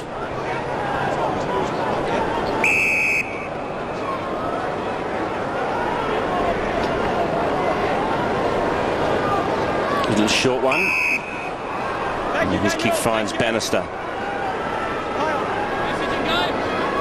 And off he goes. And his kick finds Bauer. Hey, Daniel! So Port have got numbers back. Well, Port have a zone pretty much forward of this contest. High ball. Difficult one for the forwards. Off hands. There's Murphy. And the ball pinned to his chest. Finally got rid of it. Chad Corns. Ball intercepted by free kick. No. Simpson was away, but it's got to come back. It's a free kick to Port Adelaide. Simpson was away. And there's the infringement. Takes him to ground. Free kick. So Chad Corns has been quiet, as Michael Christian said. That's just his 9th disposal. And this season he's averaging 25. Surgeon to Loney. And his kick finds Pearce. Pearce now on attacking 50, kicks it back inside, attacking 50, couldn't quite handle it, could Ackland. Kane Corns back to Pearce from 40 metres. He measures the kick but misses to the left. So margin now 37 points. And looking forward to half-time quarters. You're going to catch up with the Chief Executive Officer of Carlton, Greg Swan, see if they've made any progress towards perhaps appointing and I can guarantee, coach for 2008. I can guarantee you the word tanking won't be used in the interview. Sick of it. I'm sure he is too. So am I. It's a load of crap. Yep, I agree with you. Anyway, there's plenty to talk about the coaching. You're taking bets, you know, on the coaching job at Carlton. Is that right? Yeah, I bet on anything these days. Bauer kicks it to Simpson, who chips it further afield. Bannister, clever little one-hander. Wants to get on with it quickly. Kicks inside the centre square, and a good mark. Standing his ground, taken by Jackson. 65 from goal.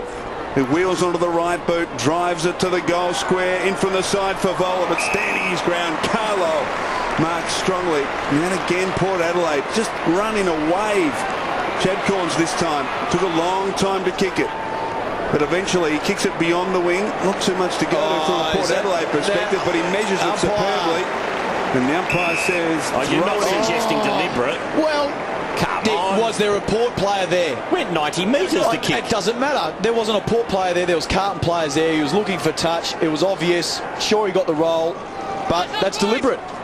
There's no doubt he tried to kick that out of bounds, but I reckon the umpire just gave him the benefit of the doubt because it was 90 metres, Quarters. Is there something in the rule book that says that it's got to be a certain distance? No. It just says the interpretation, if it's deliberate, it's deliberate. Don't look at me like that. Well, it is. Brought him down the ground.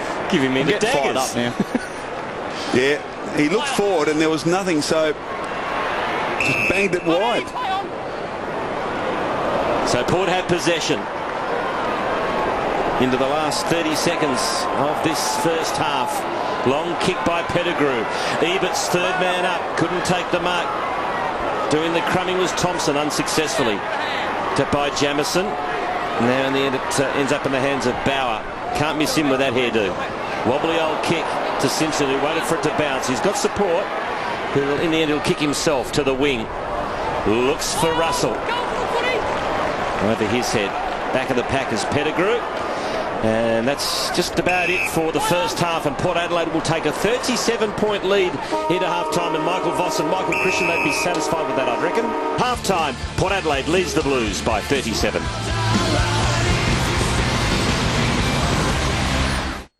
Get connected with Harvey Norman and Telstra. For a limited time only, connect to any 24-month Telstra phone plan on the Next G network and receive this bonus Canon digital camera valued at over $300. Nokia, now on Next G. Pay $0 up front on an $80 Telstra phone plan and get your bonus Canon digital camera. That's right, connect to any 24-month Telstra phone plan and get a bonus digital camera. And remember, we can print your photos direct from your mobile phone. Get connected now at your Telstra dealer, Harvey Norman, the mobile phone specialist. It's human nature to seek, but what if it wasn't? We'd never look under the couch, never leave home, and we'd never change jobs. So it's a good thing we like to seek, because if we didn't seek, we wouldn't find. Do you have one of these at home? If you're using an older style vacuum cleaner, sure they pick up a lot of the dirt and dust, but do you find some of them blow back the smaller and finer dust particles back into the air, which is potentially damaging to your family's lungs? Well, we're about to revolutionise the vacuum experience for you. This is the amazing Gale Force Cyclonic Vacuum Cleaner. Now, the first thing you'll notice, this uses state-of-the-art bagless technology, plus it's power-packed. Look at how the particles we pick up spin around and around in this chamber. Now you can see why it's called the Gale Force Cyclonic Vacuum. Look how powerful it is. It virtually picks up anything. Dust, pet hair and dirt. The Gale Force Cyclonic Vacuum is so powerful, it'll want to pick up everything that's in your carpet. Just look at that raw power. Because it's bagless, now you can just unscrew the chamber here and empty straight into a bin. How easy is that? Plus it's so light and compact, it's simple to take out to your car, your caravan or your boat. But the most important thing is it's extremely powerful. Now just watch this. Not only will it pick up these glasses, it's powerful enough to pick up the whole table as well. Other bagless cleaners can easily cost over $750. Our Gale Force Cyclonic Vacuum is less than half that amount, plus it comes with a full 12-month peace of mind warranty. Order right now with your credit card and you can have this amazing Gale Force vacuum for as little as 4 payments of $59.95 plus delivery. It's an amazing deal. And we'll do even better than that. If you call today and you pay with your credit card, we're not going to give you one Cyclonic vacuum cleaner, we're going to give you a second one absolutely free. That's buy one, get one free. Don't miss out, because when you buy one Gale Force vacuum today, you get another one free. Call the number on your screen now before stocks run out. We're so confident that you'll not find a better deal elsewhere, we give you 30 days to go look around in the shops. If you find a better price, just send it back within 30 days. Football is defined by many memorable performances. The penalty. Great tackle. Acts of incredible determination and resolve. Griffin on Barton and wins the football. This year, players who demonstrate outstanding courage, initiative and teamwork will be recognised by the 2007 AFL Army Award. Vote for the player you think went beyond the call at afl.com.au. The Army. Challenge yourself. The South Park mobile game. Yes, the South Park mobile game is here. SMS Stan to 1993 0000. Get the South Park mobile game now. SMS Stan to 1993 0000. 37 points. Carlton finds themselves in arrears at half-time. Brendan Favola hasn't had a great day goal-kicking wise, but he's done a few hard things, a few little one-percenters that has contributed a couple of times to Carlton goals. Just a behind so far to the Fev this afternoon. And we heard Greg Swan, the CEO of Carlton, say he is not for sale at the end of the season unless some extraordinary offer came around. What would have to be the extraordinary offer? Oh, Judd and Kerr for Favola, something like that. That'd be handy. That'd be a good start. Would be very handy, wouldn't it? And also suggesting that they've pretty much got made their mind up about who will coach Carlton. Yeah, sounds like it, doesn't it? And I don't think it'd be any surprise that the caretaker coach, Brett Ratton, is the man with it all in front of him. Hey, boys, here's a stat. At half-time, Port Adelaide have got 223 disposals. It's the second highest ever in history of football that since stats have been recorded at half-time. So they're not far off the mark as far as the all-time record goes, which is West Coast 460-odd. 469 in fact. 469, but 223. It's the second highest number of disposals ever recorded for a team at half-time in a game of AFL football. And they start the third term, 37 in front. Here's Michael Christian. Umpire Ray Chamberlain to bounce the ball in the middle of Amy Stadium. Late looks at Ackland. The ball comes down towards Sean Burgoyne. Gets his arms clear off to Pearce. And again, the run from half-back has been phenomenal. Peter Burgoyne, Chad Corns to the outside of the boot. Hasn't got a left side. And, oh, gee, solid push from White on Saddington into the fence, but umpire lets it go. Boundary thrown between wing and half forward for Port Adelaide. Late again doing battle with Ackland. Ackland, but went straight to Sean Burgoyne. He's got a loose player over the top at half forward. Wasn't a great handball. Damon White brushes Wade aside, kicks it goal and puts it through. Touched off the boot. Touched ball. Well, it certainly went through, but it was touched. And only behind to Port Adelaide. And any young kid out there who's watching football, watch Burgoyne's movement at that stoppage. He was on the move the whole time. And that's what got him that ball. 38 points the margin in favour of Port Adelaide. Walker with the football. And again, failed to hit the target on the full, but the kick was good enough. Blackwell out wide to Saddington. In two minds what to do with it. In the end, he decides to kick and kick long. Getting back in the hole bravely is Lade. Well done.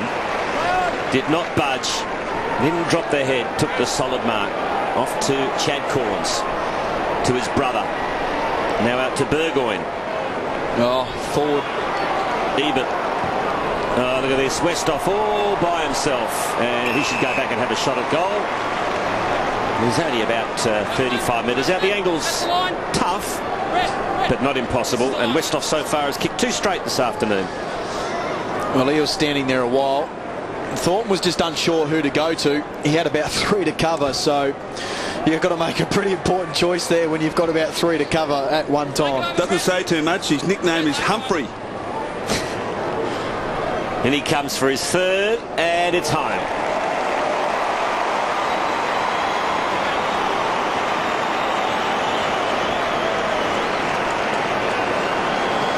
He's a good country boy.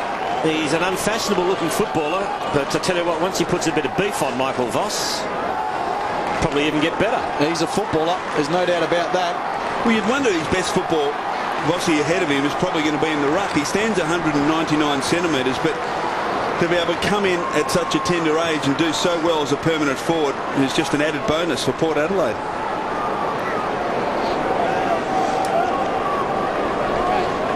Mark Williams looks on. He'll be pleased with how his side performed this afternoon after the loss to the Crows last week. Ineffective ruck play. Well done by Grigg. Gains 10 metres to Betts. Off to Simpson. He feeds it back to Carazzo, who's been unusually quiet today. Off to Grigg, who wobbles it inside attacking 50. Difficult one to mark. Favola almost did. Snap around the body is clever. Goal to Carlton. So Brendan Favola has his first, and the Blues get one back, margin back to 38. Well, it's almost who wins the clearances at this stage. Carlton win the clearance, they go forward and kick a goal. Port likewise up the other end earlier. But that's what you want. You just want to be able to get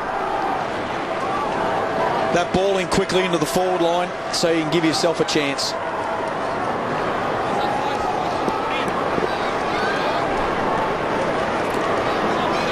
So caretaker coach Brett Ratton, the short price favourite to get the job. Carlton have told us at half time that it looks like they'll make an announcement probably within the next fortnight, which would lead you to think that perhaps Ratton is the man to get the gig, Michael. I would have thought that's a dangerous tackle. Free kick. It certainly insinuates that. Free kick to Blackwell. Over to Gibbs. Too much on the kick. And Alapati Carlisle has taken the mark. The boy from Wangaratta. $1.18 might be looking even better. Are you technically allowed to bet on football, Michael, since you're still on the list? Oh, I don't bet anyway, Quarters, so it wouldn't matter.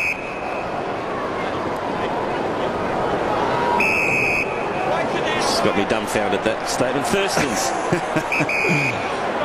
Still deep inside defensive 50. Out wide. And the mark's taken by Wilson, one of the veterans in this side. To Kane Corns for disposal, 24, over to Big Lade.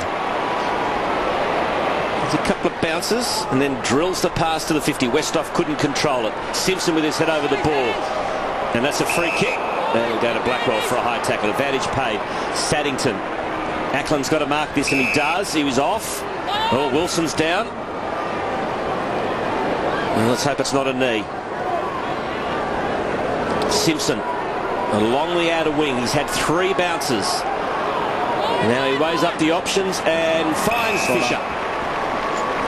So Wilson's up. He's okay. That's good news. So he's got to cop one in the sky, maybe. That's a trademark run for Simpson now. And there's the knock that Wilson's received. Was that almost to the throat? Too short. So Brad Fisher has kicked the goal.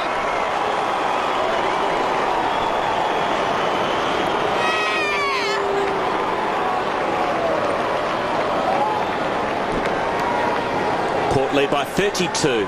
And there's that incident. It looks like hard to tell what it was, isn't it? Good play here from Cade Simpson. Really just took his time, measured his options, and found Fisher. And a good finish from Brad Fisher, who's been one of Carlton's better players today. 9 marks, 10 disposals, and a goal now for Brad Fisher. And Carlton just keep chipping away.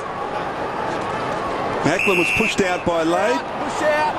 And then he'll get the free kick. That's it, clear out wide. Tried hard, Kane Ackland, today. And off to Simpson again, who controlling things on the wing for the moment. Chips it towards half forward. Mark taken by Blackwell. Blackwell now. Oh, gee, stubbed it. That was a shocking kick. And Kane Corns is brilliantly tackled by Favola, and Brendan Favola earns the free kick. That was a great chase down. And Favola will kick from 50. As we watch it again, there's the kick, which was ordinary.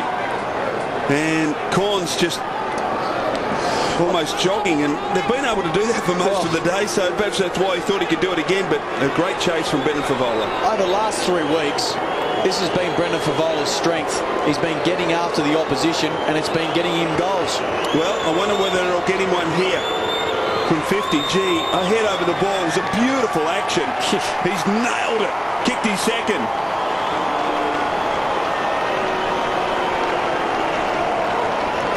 So all of a sudden, Carlton kicked 3 goals on the trot, and the margin is back to 26 points as we watch it again. And the tackle was brilliant. Just turned him on his side so he didn't give away the free kick. And the kick from Favola, his head stayed down over the ball. It was a beautiful action. There can't be a better kick for of the football outside 50 than Brendan Favola.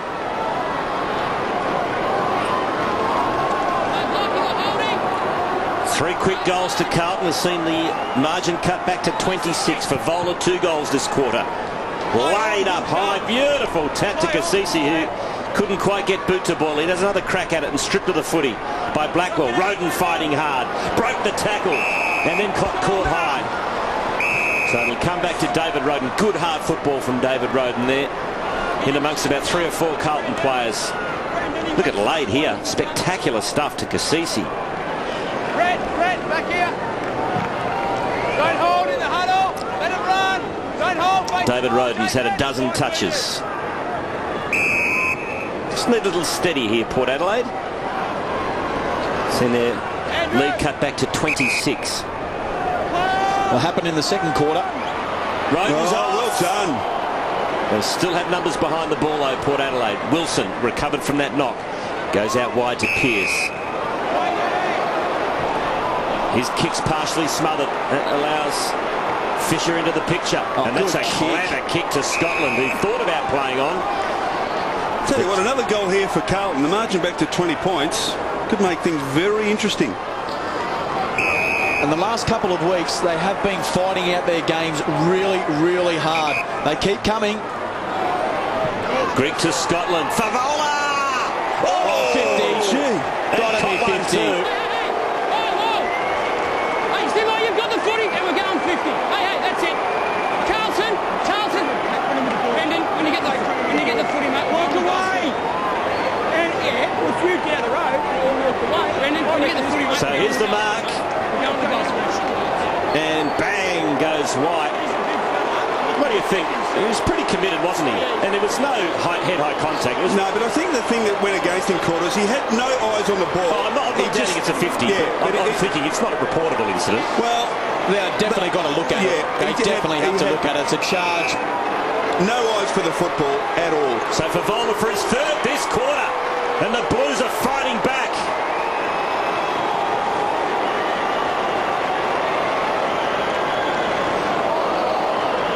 I think the definition of a charge is when you're running someone at someone with no other intent but to charge them, and he's exposed there when your arm's up above your head, and White just crashed into him. Well, look, what might save him there is perhaps just the contact. Yeah. It wasn't too malicious. That may what saves him. Yeah. So Carlton have kicked the last 4 goals of the game, 3 of them by Brendan Favola, and all of a sudden, after the margin got out to 44 points at the start of the quarter, it's back to 20, and the Blues have got a bit of a sniff here. Ackland couldn't take it. Gibbs got the handball out. Halpin below his knees has got a bit of a problem, but he was able to shuffle it out towards Blackwell. Now Scotland. Kick around the body. He wanted to get it to Ackland, but it fell short. Taken by Wilson. Kick towards half-forward. Well done, Saddington. A good fist. Sean Burgoyne. Well done. Saddington fists it forward again to Gibbs. Walker. Now the Blues away. Andrew Walker wants to take them on. It's good play. And kicks it short to Ackland. And he had to go there because later dropped off him about 40 or 50 metres. So smart play. And inside, another skill error, and they've turned it over, and now they're exposed. Sean Burgoyne off to his brother Peter. Loose at half forward is Thompson. Off towards Ebert from 50. He loads up and misses to the left. Scrapes in for a behind. So a lucky let off there for the Blues after another skill error. All said and done, nearly the difference of this game has been the turnovers. Carlton turning the ball over and Port making the most of their opportunities. And speak of the devil, I should say, there's another one. And fortunately, they got out of that one, Carlton.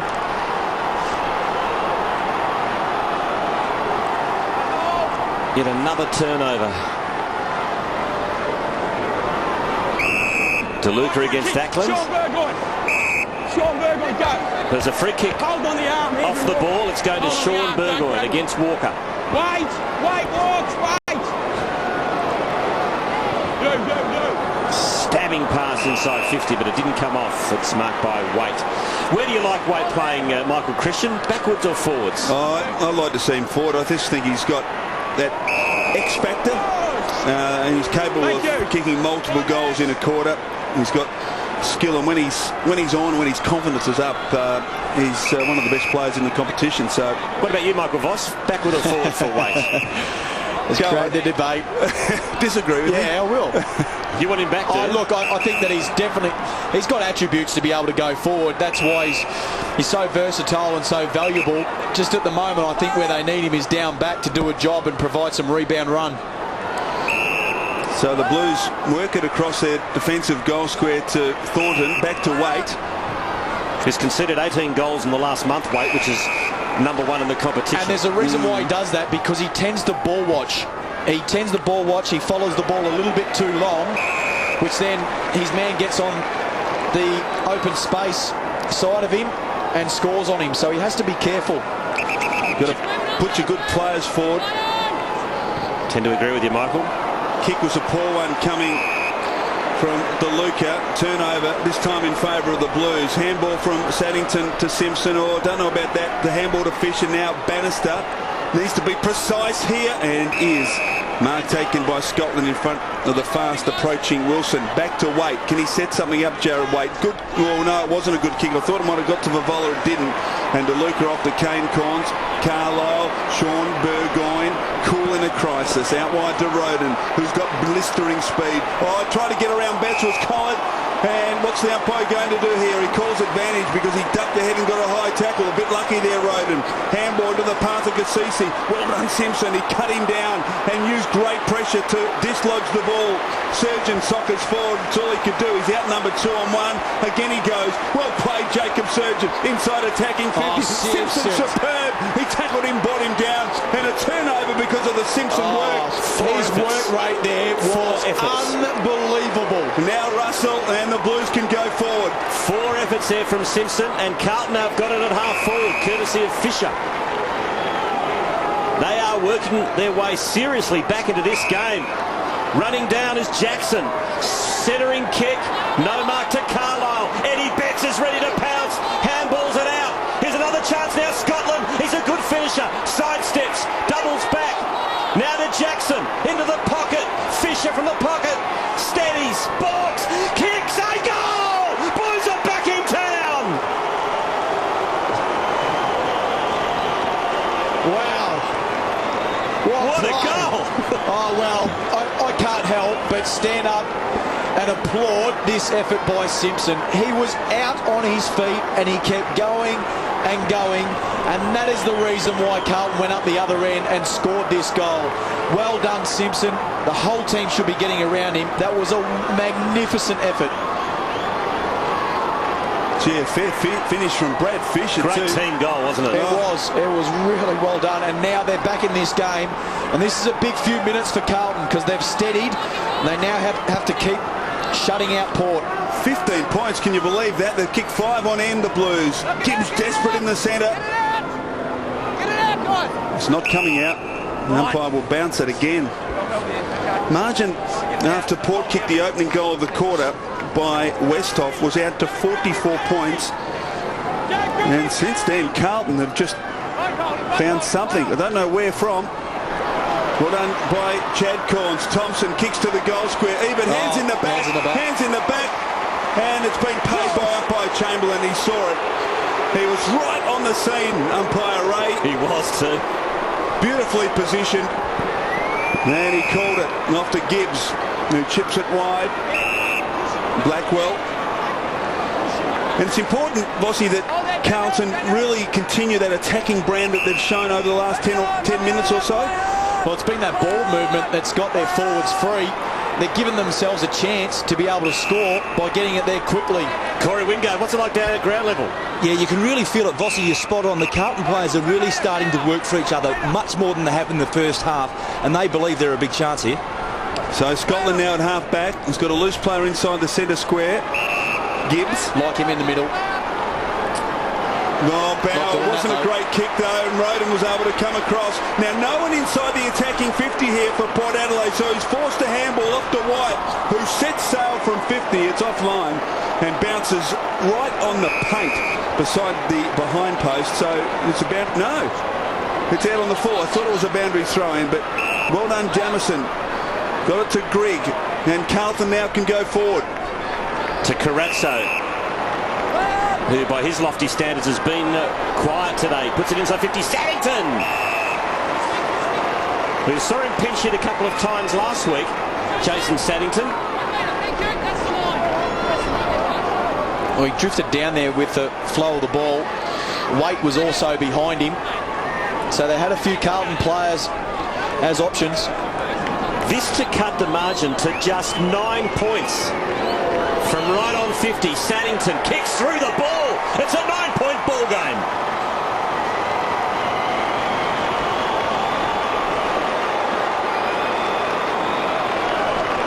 Oh, this is unbelievable. Well, you've said it 3 or 4 times, but yes, it was 44 points, Michael. Yeah. Well, it has almost come from nowhere. I mean, Carlton have almost kicked themselves out of it by turning the ball over, and that's really now been the difference between the two sides.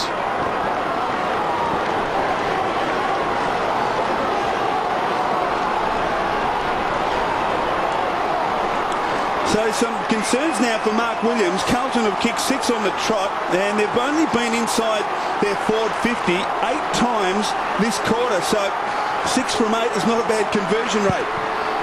Can they do it again? O'Halpin beaten by Lay, but O'Halpin takes it. Oh, he's well tackled, too slow, but got it for it. Did well enough according to the umpire. Betts, Carazzo, Grigg jams it on the boot.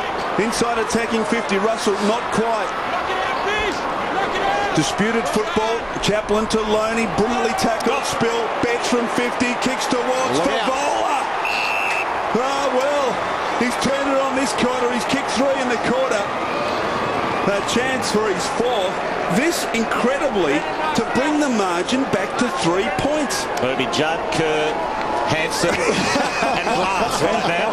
He might throw in Cox as well. Well, this would be quite a dramatic turnaround. Brendan Favola, just 20 metres from goal. He should kick it. He's missed. No, the margin 8 points. That was a bit of an anticlimax. It was a lucky let-off for Port Adelaide. But the margin just 8 points. Depends, I guess, now how many petrol tickets the Blues have used in this third term to get back into the match. You so often see teams get back to level or nearabouts, only then to run out of steam. Up there, keeping on fighting the Blues. A long kick into the goal square, off hands, another point. 7 the difference. Well, from Port's perspective, they almost feel like they've won the game. It's not dissimilar to the last week, was it, against the Crows? When Correct, they were in control and then lost their way, and they've lost their way today. Oh, good bounce. Thompson was able to get there, but Carlton doing pretty well, outnumbering them at the contest. Cassisi, clever kick to Wilson. Good chase, though, from Walker. Put him under the pump, forced him to kick it high, deep into the pocket. Standing his ground in front. Martinell taken by Saddington. Westhoff there. So is Jamison, the second gamer. Cool. He just was able to swing himself in the tackle and get it to Saddington. And he kicks to the defensive goal square to Waite.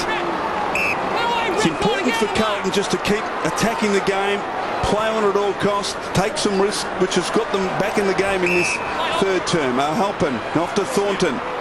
He saunters away from halfback easily around Chad Corns, and then has to prop and stop. Blackwell caught the play on. Chips it back wide, and the mark's taken by Russell.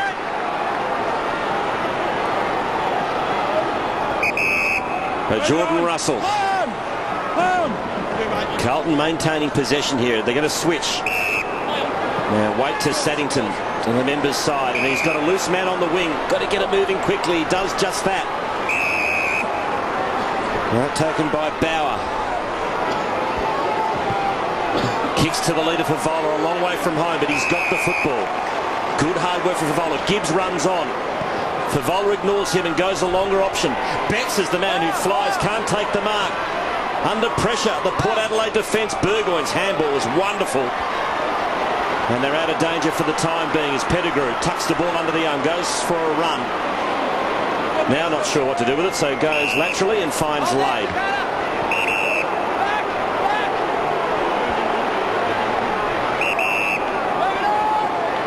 So play on, says the umpire. Lade kicks to the wing. Pushing the back. And it'll go to Corns. On the full now. Chad Corns with the free kick. For his standards, a little quiet today. Just 11 disposals. Well, Bannister shut him down last time in round 11. He's done the job again today. 16 disposals against Bannister in round 11. 11 today. And Jamison did superbly to cut the angle there. Fisted away from Roden. So Carlton playing with a new lease of life deep into this third quarter. And there's the disposals for the quarter. The Blues in front after Port Adelaide had an incredible 223 disposals in the first half, the second best on record. Mark Murphy being held again. So, there you heard it. I reckon it's great the umpires are paying that. We pay so much attention to the forward 50s that we pay very little attention what happens around those stoppages. So Murphy goes back to a nest of Carlton players. There needed to be with the kick. It wasn't great. Thornton got plenty of time. Oh, it wasn't a great kick. They turned it over here. Oh, it's soft free kick. Bit soft. You could see that coming though from Thornton, couldn't you? Now it's got to come back. Motlov's kick for goal. It's offline in any case, but it will come back. I'd like to see this again. Westhoff. Yeah, it's a soft free kick, isn't it? So he's got it. 55 metres is the distance. He'll need to be a good kick. And you've talked a lot about Justin Westhoff. What an impact he's made in his opening season. If you're a Carlton supporter, you should be wrapped with what you're seeing here today. You've seen a young team come over here and fight their way through this when they've been down away from their home crowd and they've been able to fight back. It's been a fantastic effort. Now they've got to continue it on. So Westhoff decides to kick back and across dangerously, and it's okay. Surgeon, Favola late, but didn't do enough that he might be penalised 50 metres. Back to Thurstons, who's got it just forward of the centre. Effects the switch by kicking to Lade. Short to Chaplin. Carlisle and Favola getting involved behind the play. Back to Loney. Looping handball to Boak, who's been quiet in this third term, devastating in the first half. He kicks from 55, sets it up to the goal square. Contest. Chad Corns in a good spot. Ball off hands through for behind. A good result for Carlton fans. And the margin back to 8 points. It was a good result because if Port get a cheap goal there, it just hurts you as a team. So to be able to just nullify that attack, I was a bit excited there. They roll the dice. There's no doubt about it. Yours. Mark taken by Murphy. He's off. Kicks to open territory. It's a clever kick too. Here's an opportunity for Jackson. Can he get there? No, well played, Kane Corns. But the handball missed the target. Jackson has another crack at it. Now Murphy. Kicks to Favola. Push. Well, full credit to umpire Chamberlain. Again, he was in the perfect position to see that. Yeah, good call. Chop, he said. Yeah, let's look at it. Yeah. To the letter of the law, the correct free kick. So Brendan Favola, who missed a put about 5 minutes ago, but he has kicked 3 goals this quarter. 3-2 for the afternoon. If he puts this through, it is 2 points the difference. This inspires your team. Right here. Brendan Favola. Can he produce the goods?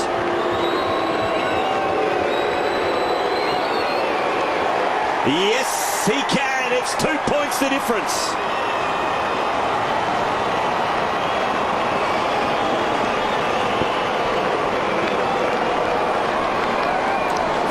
Goals in the third quarter to Brendan Favola.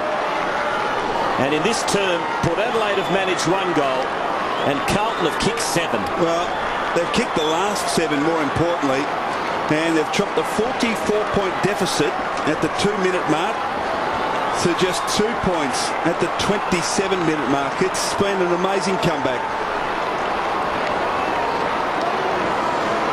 What a quarter from Brendan Favola. He's kicked 4 for the quarter, and the Blues have kicked 7. Who would have thought at the start of the third quarter that this would be the margin, close to three-quarter time? Throw an Embley too. Yes. Boat, good handball, Kasisi. Good pressure, though, again from the Blues, forcing an error, a turnover. Walker, slick towards Simpson. Simpson's a long kick, draws the player over the top. Chance for Russell. Wasn't a great handball, but Russell can steady. Handball back to Carazzo, off a step. Left foot from 40. It's going goal. He's kicked it, and the Blues in front. Oh, this is unbelievable. 8 on the trot for Carlton, and the small contingent of Carlton fans that have made the trip to Amy Stadium would be ecstatic because they've kicked 8 on the trot and have turned a 44-point deficit into a 4-point advantage. Brett Ratton's gone from $1.18 to $1.01. Well, look, I'm not a Port fan. I'm not a Carlton fan either, yet I'm ecstatic also because the fight back that Carlton have showed has been just enormous. They're winning the ball around the middle of the ground, playing with purpose, getting it forward quickly. Favola's standing up. It's all good news for the Blues. Carlton in front by 4 points as they go into attack again at half forward. It's a floater. Attacking it was Scotland. Good hands. Blues inside 50 for Vola's got to beat a couple here. He's in front. Couldn't win out. What an amazing transformation in this third quarter. Chaplin squeezes the kick. Scotland did well to spoil. Corns couldn't control it. Whistle. Got him in the face! Got him in the face! Can't dump him high! Kane Corns! So free kick to Kane Corns. Not happy with that decision, Michael Christian. No, I think it might have just been there. Out wide is Loney. It's his 15th disposal to half forward. Burgoyne. Peter. Lost his feet. Boak. Good tackle by Bauer. And we'll have a throw in 50 metres out from Port Adelaide's goal. They trail by 4 points as a few dark clouds sweeping across Amy Stadium. It's been a nice afternoon, sunny for most of it. A few dark clouds hanging over Port Adelaide at the moment too, and their finals chances, particularly their top 4 chances. Into the corridor, inside 50, Cassisi, can he go? No, he's missed. Carlton by 3 points. So the Blues, pending a disaster here, will take a lead into the final change. It's a 47-point turnaround since early in this third term. Jackson gets it from Waite.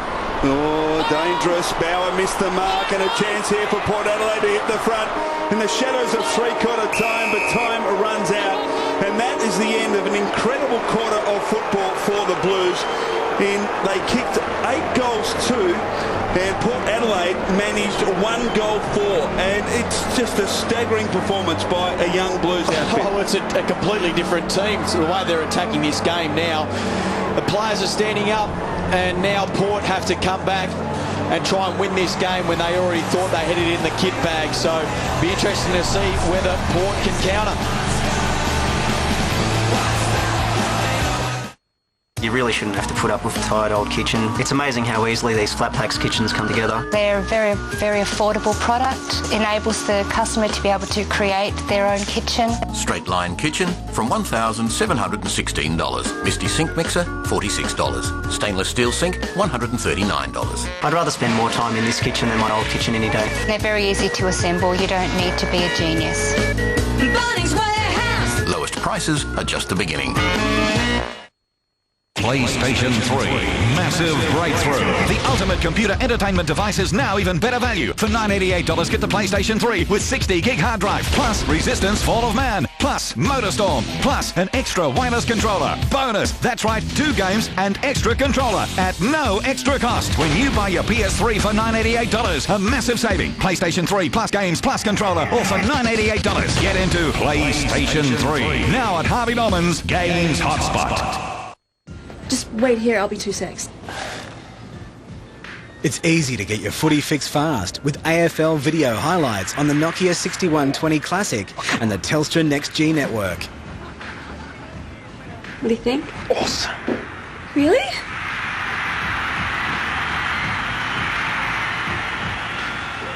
You look good. Ask for a demonstration at Telstra shops today. Who was I? They gave you so many identities. Cheever, Lee, Kane, Bourne. You were one of the first ones in the program. We have a situation. Bourne showed up on our surveillance in Southern Europe. Tour in Italy, London, Tangier. What's he after?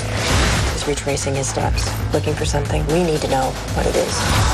Someone made me what I am. And I'm gonna find him. Who's Vosen? He trained you. He was with you from the beginning. He knows who you are. They're not gonna let you go. They need to bring you home in a body bag.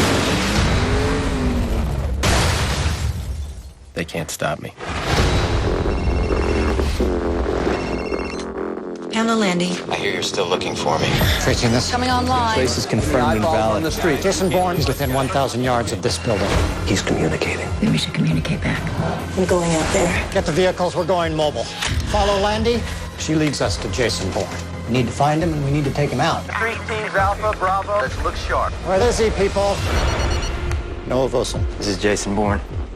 I was wondering when you were going to make this call. Perhaps we can arrange a meet. Where are you now? I'm sitting in my office. I doubt that. If you were in your office right now, we'd be having this conversation face to face. Code 10 aboard. Code 10 aboard. Everyone back to the building. Don't tell me he's gone. He has our entire playbook. Names, dates, ghost sites, every dirty little secret we have.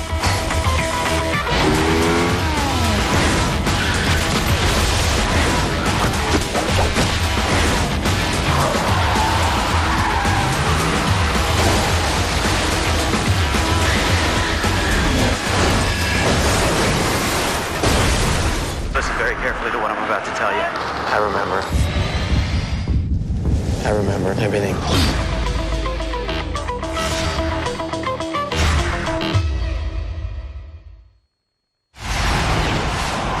Hey, Corey, the weather, it looks like the wind's whipped up a bit. What about the rain? It has a little bit. The rain is just staying away. The wind blowing across the ground ever so slightly. The rain, fingers crossed, it stays away.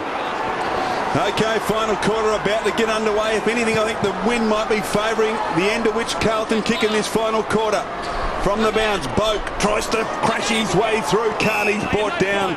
Umpire Margits gives him the benefit of the doubt, and we'll get a secondary bounce.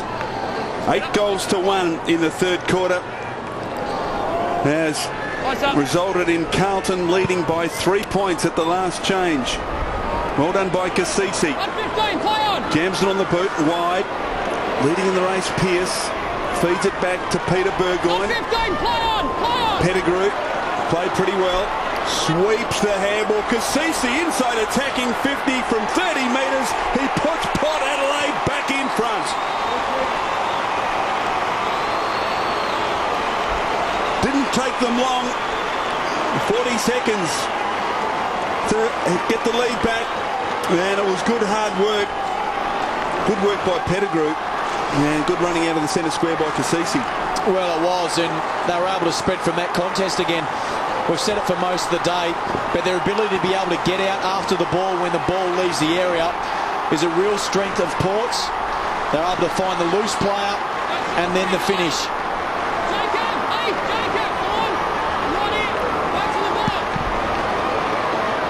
Laid high, free kick to Ackland. Unrealistic, he was watching. Carlton free, no way, unrealistic. So an unrealistic approach at the ball, says the umpire. Laid not happy. Carlton go into attack. Out wide, a diving mark taken by Fisher. There's Santantero Halpin calling for the footy. Says he wants it on top of his head. In the end, he kicks into the pocket. He looks for Favola. He pushes his opponent out of the contest. Eddie Betts. To O'Halpin. What can the big Irishman do? It's an inside-out kick. He's missed. I think it was an inside-out kick. Is that how you describe it? I don't think it quite landed where he wanted it to. Is this a free? Had to be. Well, you can't sit on a bloke's head. But also the ruckman's got to jump. He did run under Laid, so you could almost say he tunneled him at the same time. Chaplin's kick to Peter Burgoyne. He got a good bounce and kicks it brilliantly towards the wing. And the Port Adelaide side away here through Boat. Sidestep around Greek. Long handball to Pearce. Still 55 from goal. Pearce, shocking kick as he tried to get it towards Westhoff. Saddington now in a good position. Well tackled in turn by Westhoff. Thornton, good pickup. And he forces it through under pressure from Ebert. And Ebert and Thornton go on with it. No, nothing in that, says umpire Chamberlain. The point to stand. And the margin is back to 3 points. There's the tackle, a good one from Westhoff on Saddington. It was a good decision by the umpire too. He'd only just picked up the ball, so you've got to give them both a chance. Port Adelaide by 3 points. Oh no. Thornton's done it again.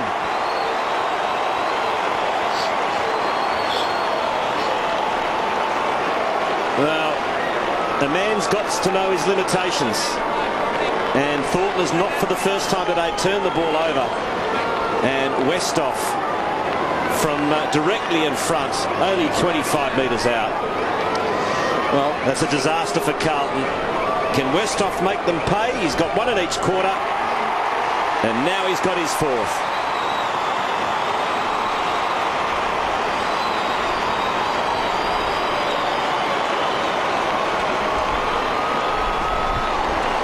Well, it's not the first time he's done it, Michael. That's the problem today. Yeah, it's the skill execution. It's an important part of our game. I mean, he did have a player wide open. And this has been the difference in the game. We've said it through the game, but it's been the difference. Yep.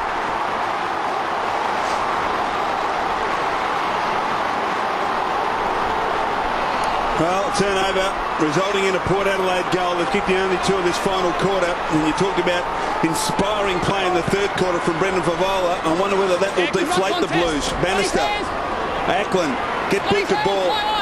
Wasn't a great handball. Kane Corns jams it on the boot. Almost a mark taken by Simpson. Blues need to stand up here and just steady. Wait. Gibbs sweeps it wide. Bannister. And his kick effective to Bauer. Just need to regroup here, Carlton. Kick towards half forward. Scotland was pushed out. Hands in the back. Against Surgeon. Joe, can you get a clear hand in his back? So Scotland now kicking a half from goal. Here's Favola. Scotland wanting him to run and to move. Decides just to kick it high and long. Deep inside attacking 50. In from the side. Oh, Fisher's taken a beauty. Oh, he's good at that. Ackland was coming in from the side. And so Fisher had to only beat the Port Adelaide defence. He had to beat his own teammate. He's taken 12 marks. This will give a better view of it. Great stuff. Propped in front. Good work from Favola, just shielding the Port Adelaide defence. So Fisher from 40 metres. Drop punt, looks pretty good. He's kicked it. Goal to Carlton. The goal they needed, margin back to 3 points. Are you aware whether Fisher has actually had a full pre-season? The one just gone? Because if he can get a couple of pre-seasons under his belt, this guy could be anything for Carlton. He just doesn't seem to have been able to get his body right all the time. When he does, look out. Well, it was another cheap pickup. He was taken number 72 back in 2002's draft. So it's back to 3 points of difference. Port Adelaide lead the clanger count, by the way, in this game. Carlton 19, Port Adelaide 12. But most of Carlton's clangers have been costly. Ackland improving in the ruck as the day has worn on. Has another crack at it. Well done. Out wide. Jackson. A promising tight in the direction of Fisher, who pushes his opponent in the back. Got away with it. Scotland. His target's Favola. Well-weighted kick. Favola in the pockets.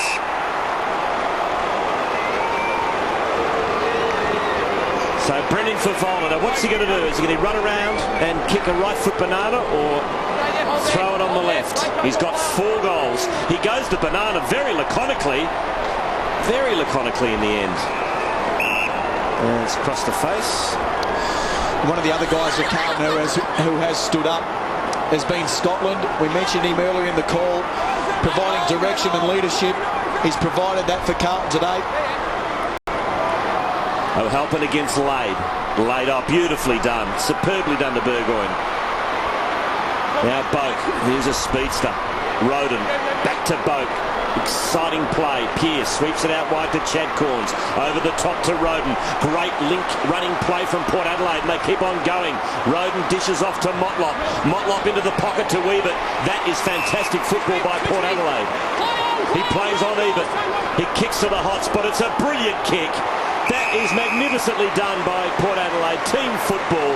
And Wilson has drifted down as good as directly in front, 30 metres from goal. Well, Wilson wandered down the outer side of that field. He just needed Ebert to be able to play on and look inside, and he found the open player. The rising star back in 1997. He's only kicked 3 goals this season in his 13 matches. It's a goal.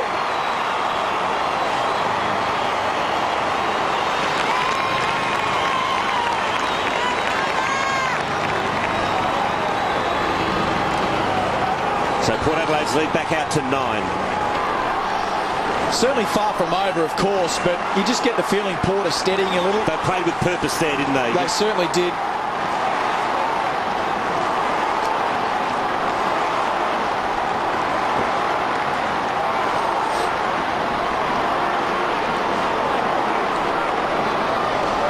Port have just been that little cleaner when they've needed to be. Margin 9 points, 3 goals to 1 in this final term. Corns tries to palm off. Roden out to Lade. Now Port Adelaide another chance. Kick towards Motlop. Couldn't quite take the mark. Good pressure coming from Jamison. Handball, I think intended for Waite. Spruce to Motlop, who concedes ground back to Carlo. Chad Corns confronted by Bannister. Peter Burgoyne brilliantly tackled. That's holding the ball. Great stuff by Bannister. Couple of efforts there from Jordan Bannister. Kicks to centre half back. Grigg. Now, what's their point? Just a reset. That's okay, whatever. You can't shepherd. Okay, so Umpire Farmer telling Walker you can't shepherd, so disadvantage there to the Blues because they had numbers. Oh, gee, that's a dangerous kick, but it comes off Carazzo. Hold there, hold there. No flow at the moment to Carlton's game. Oh, gee, that's an awkward looking kick low down, but Gibbs made it look okay. Back to Carazzo, back to Gibbs. Little chip kick forward is okay. Saddington back to Carazzo. This is better. Good run from 60. Kicks towards full forward. Vavola out comes O'Halpin. He couldn't take it. Pettigrew down. Well done by Thompson. Got it off to Cassisi. Wasn't a great kick, but Pearce did brilliantly to get hands on it first. Now Wilson, and now Pearce can run. Daniel Pearce.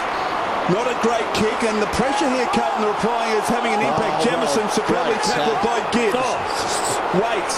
Walker off to Blackwell. Couldn't get it clear. Good tackle from Boat. Pearce. Sean Burgoyne now. 60 from goal. Sean Burgoyne kicks in towards Ebert, and he marks right on the line. Deep in the pocket. He plays on, kicks it back and across to Brendan Lade, and Brett Ebert has done brilliantly in the last few minutes, kicking initially to Wilson for a goal, and now kicking back to Lade, and a chance from 45. It's a beautiful kick for goal, Michael. 12 goals 2 this year to Brendan Lade. That was a kick coming in from Sean Burgoyne, which was a beauty, and there's the kick from Ebert. So Carlton involved last week in a ding-dong final quarter battle against Collingwood. Collingwood kicked the last 4 goals to win by that margin. Port Adelaide just applying the pressure here, tightening the vice. Brendan Lade from 50. Beautiful kick, beautiful kick. Goal to Port Adelaide.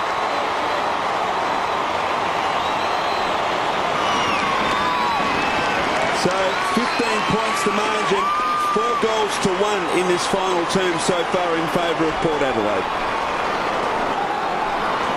And once again, when they've needed to be clean, they have been. But you certainly don't want to get into the habit of playing that way all the time, picking and choosing when those times are.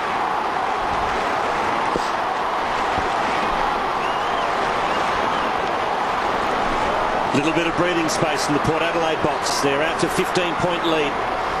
So Carlton now needs to outscore the Power by 3 goals in the remaining 12 minutes of the match.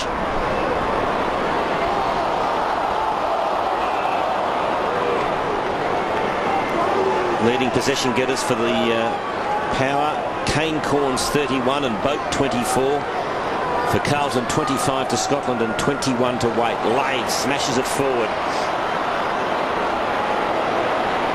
The bottom of that was Simpson.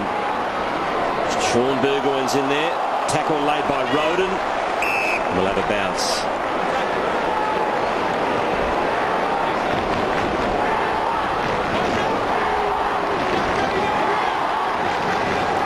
Ross Gibbs this afternoon, 16 possessions. Free kick to Ackland for a hold. Blackwell. Handball to Simpson. And his kick finds Bauer. He's just got to kick it. Just managed to evade the tackle. And in the end, he used it pretty well. Well played by young Bauer. Scotland's got it on wing.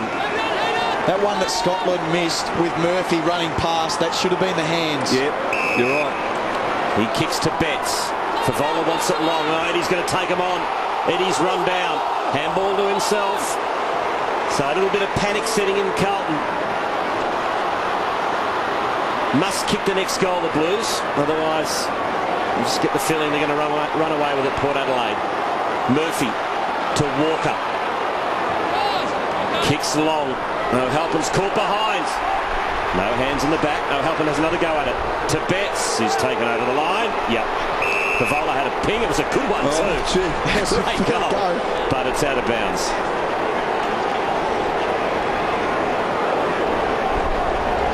Certainly out by a long way. So a boundary throw in just inside attacking 50 for Carlton. They need a goal. Still plenty of time for them. DeLuca in the ruck against O'Halpin. Well done. O'Halpin takes it out, and for the second week in a row kicks a goal out of the ruck.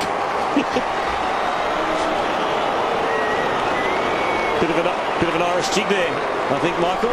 He did it last week against Collingwood, and he's done it again. Pushed the pack forward, grabbed it out, and snapped a goal. That's great stuff. Have a look at the Irish jig, though, more importantly. What's this? Oh, look out. We used to have a guy at the Brisbane Bears, Dion Scott. Never went near him when he kicked a goal. He'd deck you. Wanted the centre stage himself, did he?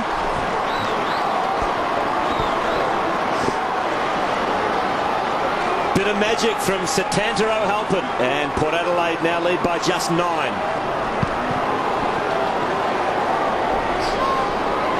Ackland's been good too. He has. No free kick to Surgeon, or a late whistle here. Holding! Yeah, late call from the umpire, who was about 50 or 60 metres off the ball, but it was there.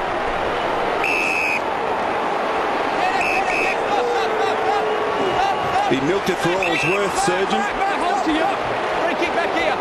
Well, the crowd must be loud out there. For the players not to hear that whistle, the crowd must be right into it. The atmosphere must be electric down there. Another interesting one where the umpire immediately in the vicinity decided that it wasn't a free kick. Ambitious play here by the power. Now Brendan Favola won the ball in the middle, but there's no one inside 50. Scotland kicks it to Betts. Will he take him on? Eddie does. Can he get past Chaplin? He can! Eddie, will he go for Homer? Oh, he did all the hard work and he put it out of bounds on the full. Oh, what a disappointing finish, but nevertheless it was scintillating stuff from Eddie Betts. What about Chaplin's effort too? Little bloke, second effort, gets up, just the lunge. So Port Adelaide have got it at half-back. Thurston's dangerous kick, but it just comes off to Peter Burgoyne. Blackwell was right on his tail. Burgoyne to Loney. Now loose player at centre half-back is Chaplin, and he has got an open field here. He can run and bounce. Takes just the one bounce. Drives it long, wide towards Damon White, who made a lot of ground to take that. He cleared out by 30 metres on Seddington, who should go and man the mark where he marked it. He's giving you some extra space there. Play on! Not 15, play on! Well, Cassisi's in trouble. Well done, Simpson. Cassisi equally well done. Got his head! Got the footy back. Thompson's well tackled by Bauer, and Carlton get a good result there. And they tie it up about 65 metres from the Port goal. A few blokes blowing pretty hard out there now. Port Adelaide still shooting for a top 4 spot come September.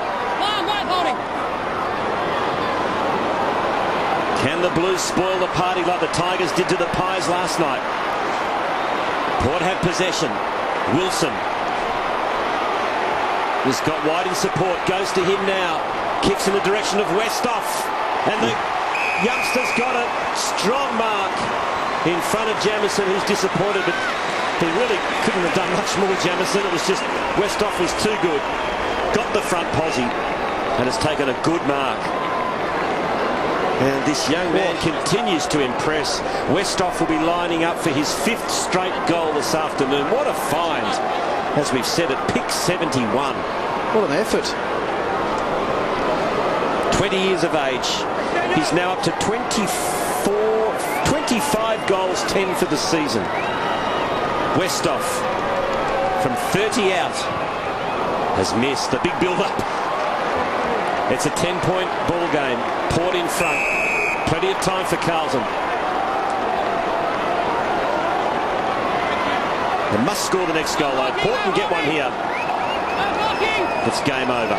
Well, it's just about putting that scoreboard pressure on, and if Carlton do score that goal, that pressure firmly goes on to Port Adelaide.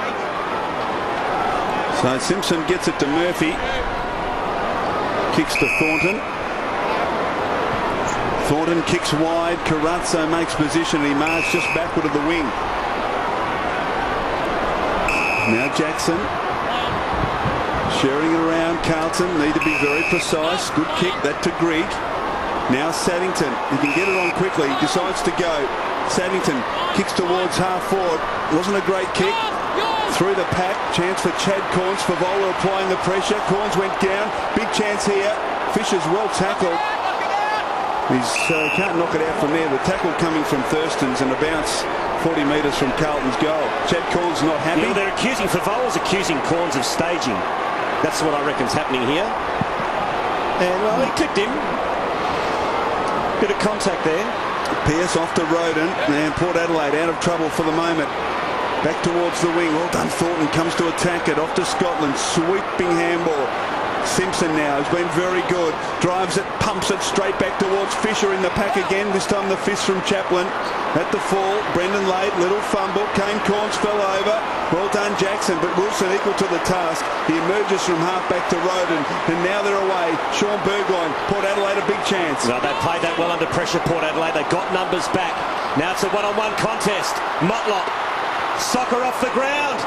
It's across the face.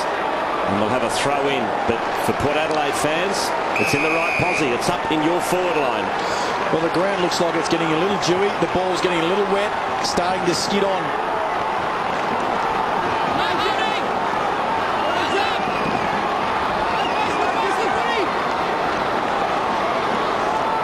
Big moment here in the game. Oh, Ackland got rid of Lade, got away with it.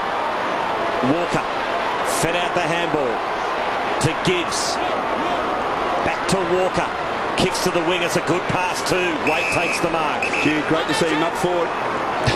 So Waite into the corridor. Bannister. Gibbs. Oh, Favola's loose. Can the ball get there? It can't. The kick just couldn't find the target. Thurston's backed himself. And Brendan's a little bit disappointed. Well, he was a little far away. He was some 70, 80 metres away, so Gibbs would have had to carry that a fair bit further for him to make the distance. But there's still time for Carlton. Lade with strength. Out in front of Westhoff. Handballs to Chad Corns. Again, like always today, snapping at the heels is Bannister. So what's Chad Corns' numbers? 15 disposals to Chad Corns, and his season's average is 25. So Bannister's done a good job again for the second time this season.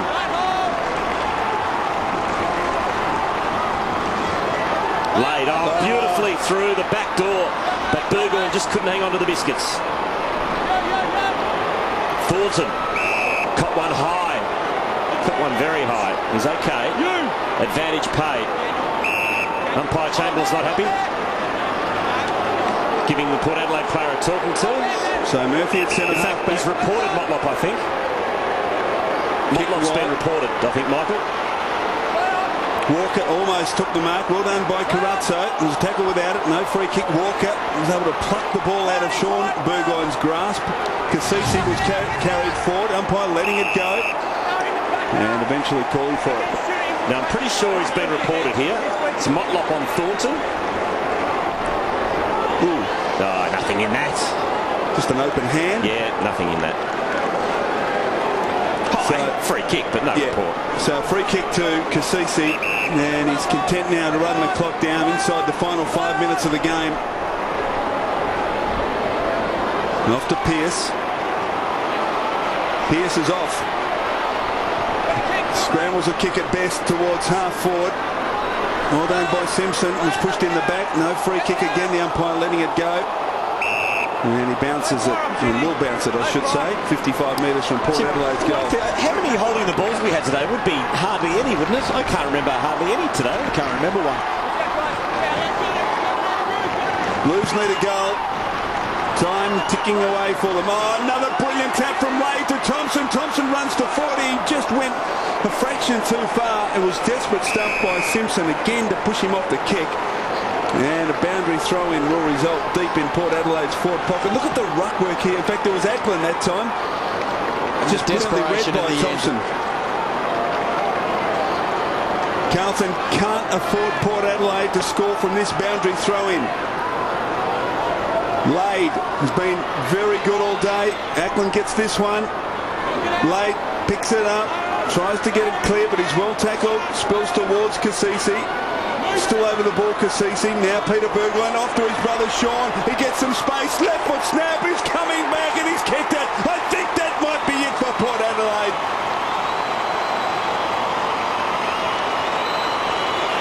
Margin 16 points. And that just might be enough. And this is what speed does. Gives you the space to be able to make a decision. Just bullocking work by Lade. Just getting the ball going forward. It flips out.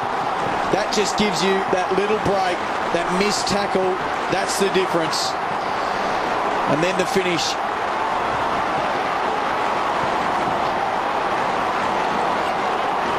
Well, in the last quarter, Port Adelaide kicked 5 goals to Carlton's 2. They lead by 16 points. And there won't be enough time for the Blues to win. Lade lifted in the last 5 minutes to Boak. Now wide to the run of Peter Burgoyne. He steadies and centres. Westhoff's there, one out. Again front position. No mark. Roden. Blackwell did well. Saddington had it stripped from his hands. Carazzo to Jamison. Now back to Carazzo. To Jason Saddington once again. Scotland has not stopped trying. Carlton get the football back. Waite looks tired. Can't blame him. And we'll have a throw in on centre wing, slightly in Carlton's attacking half. Port by 16 points. The next 3 weeks, Port Adelaide have got Hawthorn in Tassie, the Cats at Skilled Stadium, and Freo at 80. So a hard draw for Port Adelaide in its remaining 3 weeks. Surgeon, good handball. Peter Berglund left it behind for just a moment, allowed Murphy to come in and smother it. Eventually got it to Pearce though, Peter Berglund. Off to Kasisi. Chip intended for Lay, went over his head, and we'll get another boundary throw in. Well, they led by 24 at quarter time.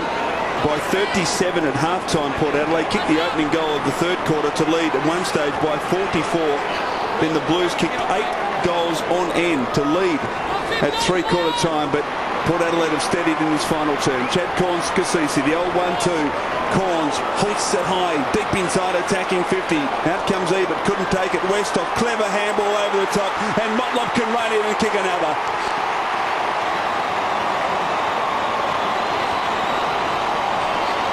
So Daniel Motlop has had a reasonably quiet afternoon. He kicks his second goal and now completely ices the game with Port Adelaide's lead extended. Interesting stat, Chris, that this year Carlton in their 19 final quarters have only won 2. What about Westhoff's hands? Gets the ball going forward.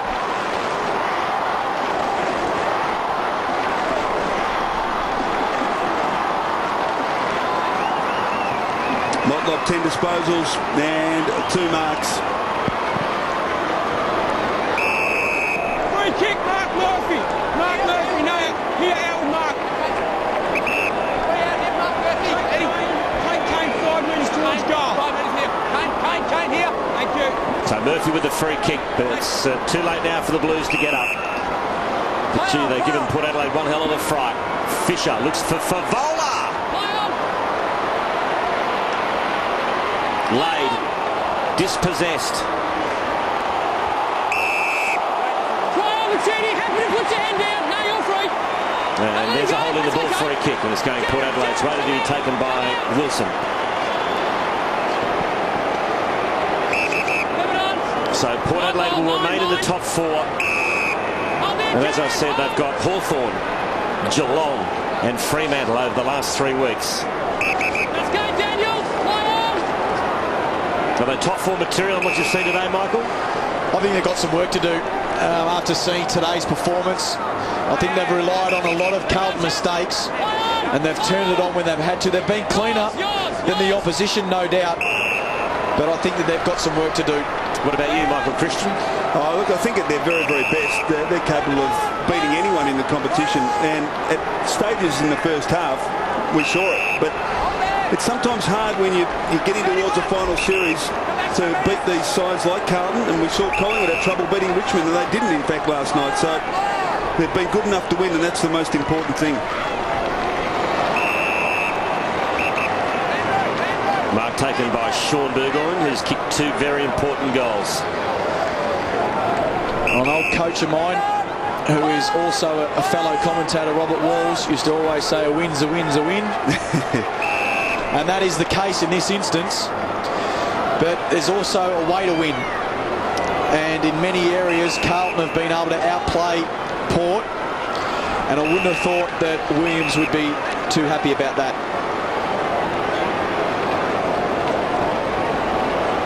So Daniel Pearce with the football. Kicks and finds Kasisi.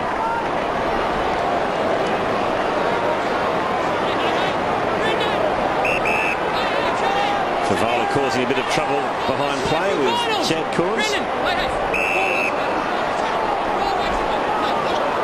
You went and started it. Hey, Toby, Johnny. And probably just as well the siren sounded as Corns and Favola continue. Shake hands, boys. Shake hands. That's what we want to see. No, don't think they're going to shake hands, but Port Adelaide have got the money, but boy, not before a huge fright. And Favola and Corns will continue to disagree.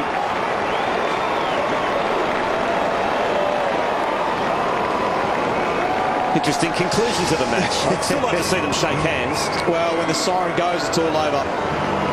And they should know that as competitors. It's like the boxers. Well, it's like the boxers. They've gone for 12, 15 rounds. At the end of it, you stand there, you shake hands, you say, well done, you go back to your corners. So Port home by 23 points in the end. Carlton gallant. Favola kicked 4, but in the last quarter they were overrun, as they have been on many occasions in season 2007. Let's go down to Corey Wingard. Yeah, got Brendan Lade, the big ruckman from the power, mate. Was that the intention, to thrill the fans like that? No, not at all. Full credit to Carlton. Their third quarter was a lot better than ours, and something we can work on, playing 4 quarters of footy, and you saw what we can do in the last quarter, and be pretty exciting when we do play the way we want to play. I heard a bit of what Mark Williams had to say at 3/4 time, but you got the rocket you needed. Yeah, straight in. He gave us a bit of stick, but that's Choco, and we did play poorly, very poorly in that third quarter. So that's something to look out for next week against Hawthorn. The upside 12 wins, so a spot in the top 8 is yours, and now you eye a spot in the top 4.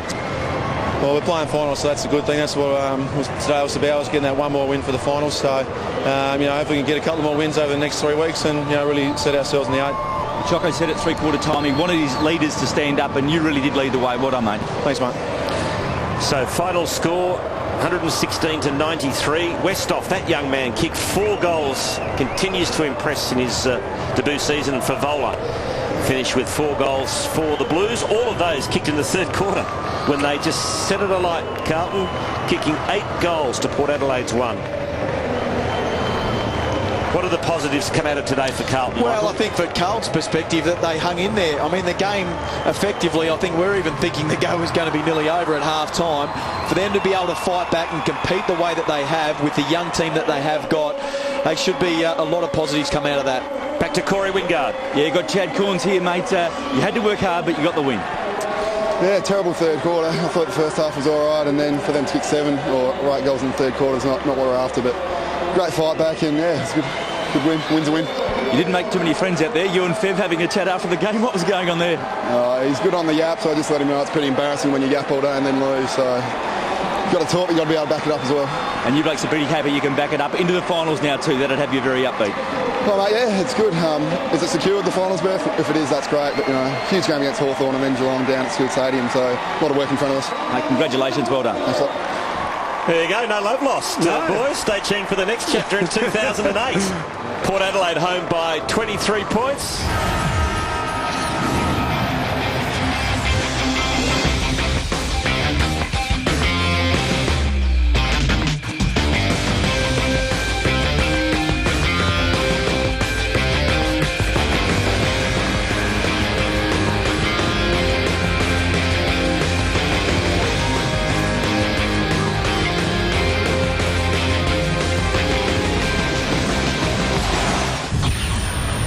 has been a Fox Sports presentation. Sunday on Fox Sports 3, the NRL kicks off at 1:30 with the pre-game show. Then the Bulldogs and the Raiders live. At 6, the Storm meet the Broncos. Later, the English Premier League kicks off with a live doubleheader. Live League looks serious on Fox Sports NRL Sunday. At 1:30, the pre-game show sets the scene for a dog day afternoon.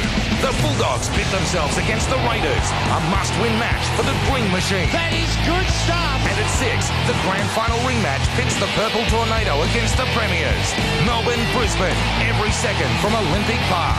Dogs, Raiders, live at 2. Storm, Broncos at 6. Sunday, all the footies on Fox Sports.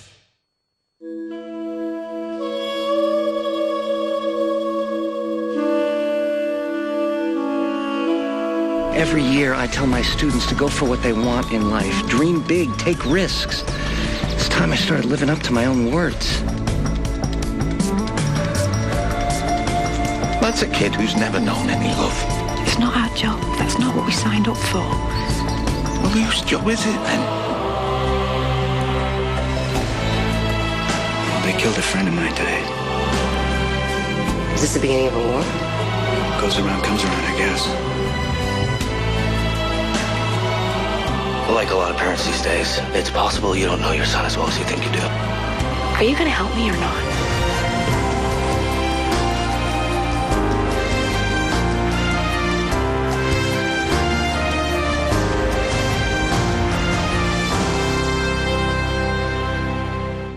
When I write my new book, Wankers I Have Known, Chapter 1, Peter Fitzsimons.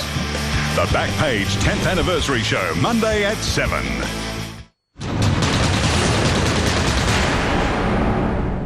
If Pelé set the standard, then our best young player of the 60s was a worthy successor. Franz Beckenbauer of West Germany was only 20 when he travelled to England for the 1966 World Cup. And in his first game against Switzerland, displayed his unique talent. It's Beckenbauer. Lovely 1-2. Beckenbauer, 3-0. What a goal by the young defender. Here's Beckenbauer again. Look at his pace. He's clean through on goal, and that's 4-0 to West Germany. They've unearthed the rising star. A goalless draw against Argentina and victory over Spain saw West Germany progress to a quarter-final, where they will play Uruguay in a bad-tempered game. Troche has already collided with Emmerich, and now slaps Uwe Seeler, and I think he's off. What an opportunity here for Beckenbauer. 2-0 to West Germany. Uwe Seeler. An unstoppable shot. They're on their way to the semi-finals. Helmut Haller seals the victory. Uruguay down to 9 men have been comprehensively beaten. It's West Germany 4, Uruguay 0. That result set up a semi-final against the Soviet Union. It was another physical game with Beckenbauer putting in an outstanding performance. Beckenbauer charging through, upended by Borkuinen. Free kick to West Germany, but is Beckenbauer okay? They won't want to lose Beckenbauer at this stage of the tournament. Schnellinger. Helmut Haller! Just before half-time, West Germany have the lead.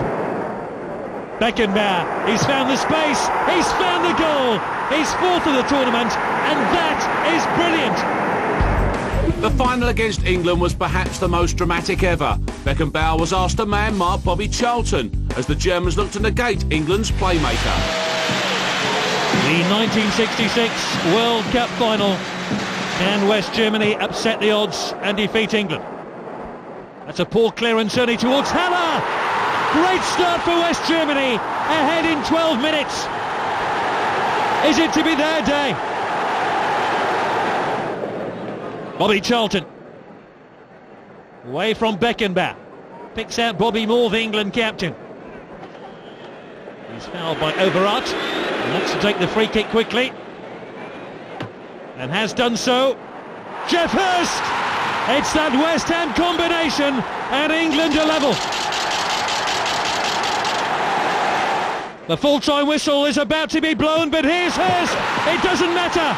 England have won the World Cup, and West Germany's resistance is broken at long last. Defeat was a bitter disappointment for Beckenbauer, but 4 years later his goal helped Germany knock England out of the 1970 competition. And in 1974 he captained West Germany to World Cup glory on home soil.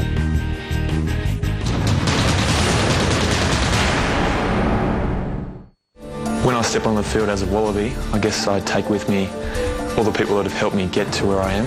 First and foremost would be John Waugh, who did a lot of coaching of me at schoolboy level at Kings. Second would be Gordon Ogilvie, who coached me at Gordon Colts and really had a massive impact on me as a player and turning around from just messing around, having fun, to actually playing some good quality football, and still to this day I speak to him regularly, and he's sort of a rugby mentor to me. Importantly would be my support network, and that would be my family, my parents, my 3 brothers and my sister. Just as important would be my wife, Caroline, who's pretty much been with me since I started playing professional rugby. Nowadays I've got 3 kids, Harrison, Hunter and Sophie, and I'd like to think a little piece of each of them takes the field when I put that Wallaby jersey on as well. The Rugby World Cup, September on Fox Sports. And when I step onto the field, I take you.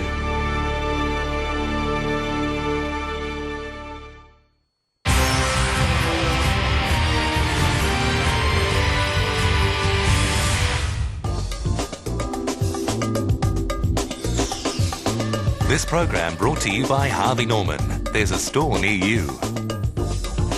Bunnings Warehouse, where lowest prices are just the beginning. Bottle Mart, chances are there's one close to you. The Telstra Next G Network, get footy video highlights on your mobile. And the new Acer Aspire Gemstone Notebook.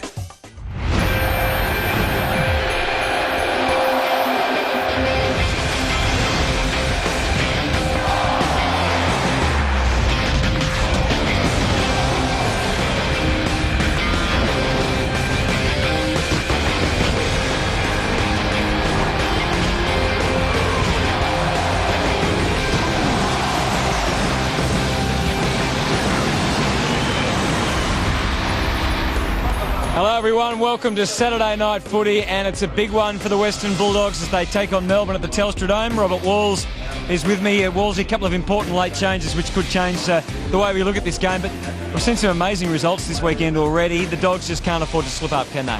Well, they can't, Hutto, and I think they would have got a wake-up call last night, seeing Richmond get up over Collingwood. Look, they're hot favourites, the Western Bulldogs. They had that draw last week against St Kilda. You'd expect them to win this one tonight, because if they lose it, they can kiss goodbye to September. No Brad Johnson in that lineup. He is out of the side. We saw that he's only missed 6 games, this will be, in his whole career. He's closing on 300. McDougall gets his chance for the 3rd time this year. Well, McDougall comes into the side, and he's a recognised full forward, so hopefully he'll be able to kick a couple for the Doggies. And unfortunately, Brock McLean is a late withdrawal for the Demons. Lyndon Dunn comes in. That certainly matches the loss of Johnson, you would think. Well, it does, because Brock McLean's probably the best midfielder for Melbourne. Melbourne light on for midfielders as it is. All right, who are you tipping? I'm going for the Bulldogs. All right, so let's go to the opening bounce. That's the heads. Good fellas, thanks. Thank you. And Jeff White in his 250th game wins a coin toss with Scott West there as captain of the Bulldogs tonight. And boys, it is a big night for Jason Ackermanis. It is, Christy. Once again, Ackermanis has divided opinion across the football world. A column he wrote last week in which he said that he suspects he's played against a drug cheat. He didn't name a name, and I have to say that unless it can be shown that he was responsible for a journalist knowing the name and then broadcasting the name, I don't know whether he should be held accountable for the fact that a name has subsequently been presented, but people will have their say, and the Demons are doing that right now. Making a statement, I think, the Melbourne players, and they're getting right in the face of Jason Ackermanis. I'd love to see a few Bulldogs in there to help him out. Wade Skipper comes in and lets Trent Carroll know that there is an ally around for Acker. He won't mind that. It won't be the first time. It's not the first time, it won't be the last. We're underway. It is Jeff White in his 250th against Luke Darcy. And coming in very hard was Russell Robertson off the line to let everybody know that he's back in harness. That's another statement, Tim. Robertson flying in off the line there. He didn't make contact with anyone, but the intention was to. Dale Morris is coming in there. Ooh. And luckily, Scotty West had hit the deck. Well, he is lucky. Robertson's lucky and West is lucky that contact wasn't made. Darcy, soon to be a former Bulldog champion, gives to Hargrave from a long way. It was a good kick, but it's offline, and the first score is a minor. And here's that centre bounce. Robertson coming in just over the top of Scotty West. And that's good to see a bit of spirit by these Demons. They need to show that. Their last 4 games, they've been hammered by the opposition. So the Demons taking a while to sort out their approach for the weekly kick-in. And he's gone over. So not exactly a confidence-boosting start for what is a pretty important part of a team's structure and the way they're going to go about a game, Wolsey, early on. Yeah, Bulldogs have started with Wade Skipper down there in the goal square, Luke Darcy doing the ruck work, and Robert Murphy playing up forward. And the Demons, no doubt, will look to rush it through and reset. But young Tiller has got other ideas. He's just popped up over the last couple of weeks, kicked a couple on debut. Last week had 8 possessions but took 5 marks, so he's just been handy through the first couple of weeks of his career. Well, the Demons tried to belt that through for a rush behind, not able to fist it far enough, so the ball stayed alive. Ackermanis was able to keep it in play. Rodney Eade would be pretty happy with that. Mark This J. looks like pretty serious stuff, Tim, doesn't it? Hasn't been on yet. And the back getting a serious workout. Melbourne's stats board is bare after the first couple of plays of the game. In fact, 3 plays. There was a secondary bounce, then a score. Now the Demons have got the ball, but they still haven't disposed of it. So it's a flying start by the Bulldogs. And we mentioned in the opener, Tim, that the openings have been terrible for the Demons over the last month, so they need to do much better tonight. Give us room, don't hold. Steve McBurney with Chris Camelons and Matthew Nichols in charge. Darcy prominent early. He's not able to get it onto his boot. White squeezing it to Pickett. Now the Demons are away.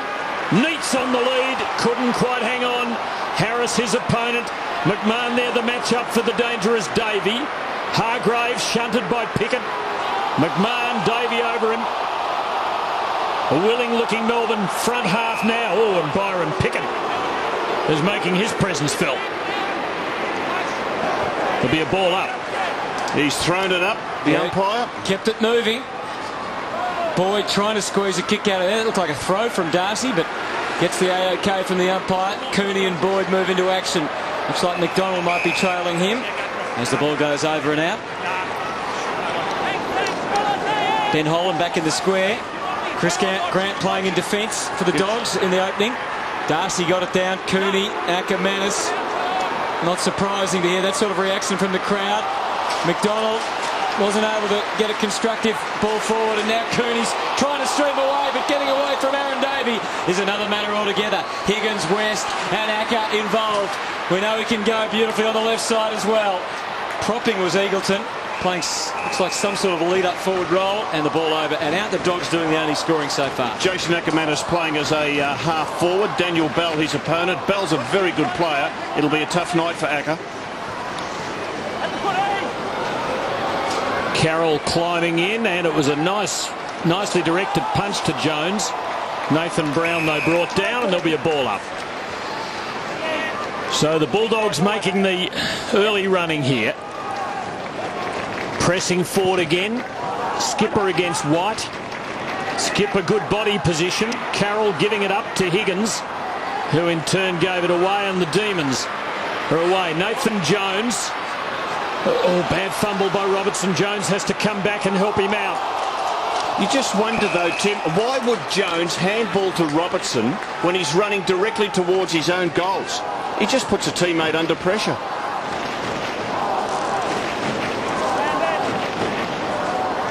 And it wasn't a good hand pass either. The height all wrong. Skipper climbing over White that time, but the ball not coming clear. So not easy to get a clean disposal in the early part of the night. The Bulldogs probably playing to be in the 8 at the end of the round. St Kilda's game in Sydney tonight will of course have a say in that.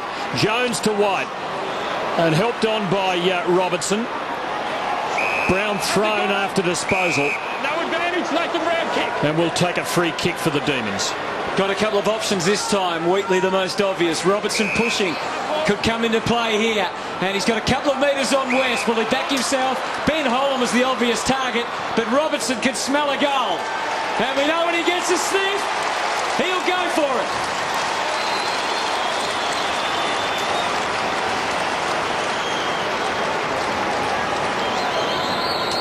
Well, he's a dangerous player. You can just see Robertson marks out in space. His opponent is Dale Morris, and you just wonder how he got lost. And it was a good play by Robertson to back himself, run, carry, and from where he kicked the ball, he would probably kick 6 out of 10. He was entitled to have a shot.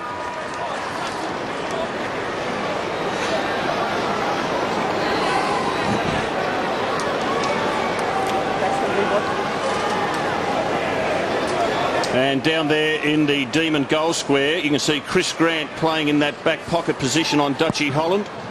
Brian Harris playing on Neitz. Cooney having a swing, but there was a hold. It's the Bulldogs' ball. And it'll come back to Boyd to take it.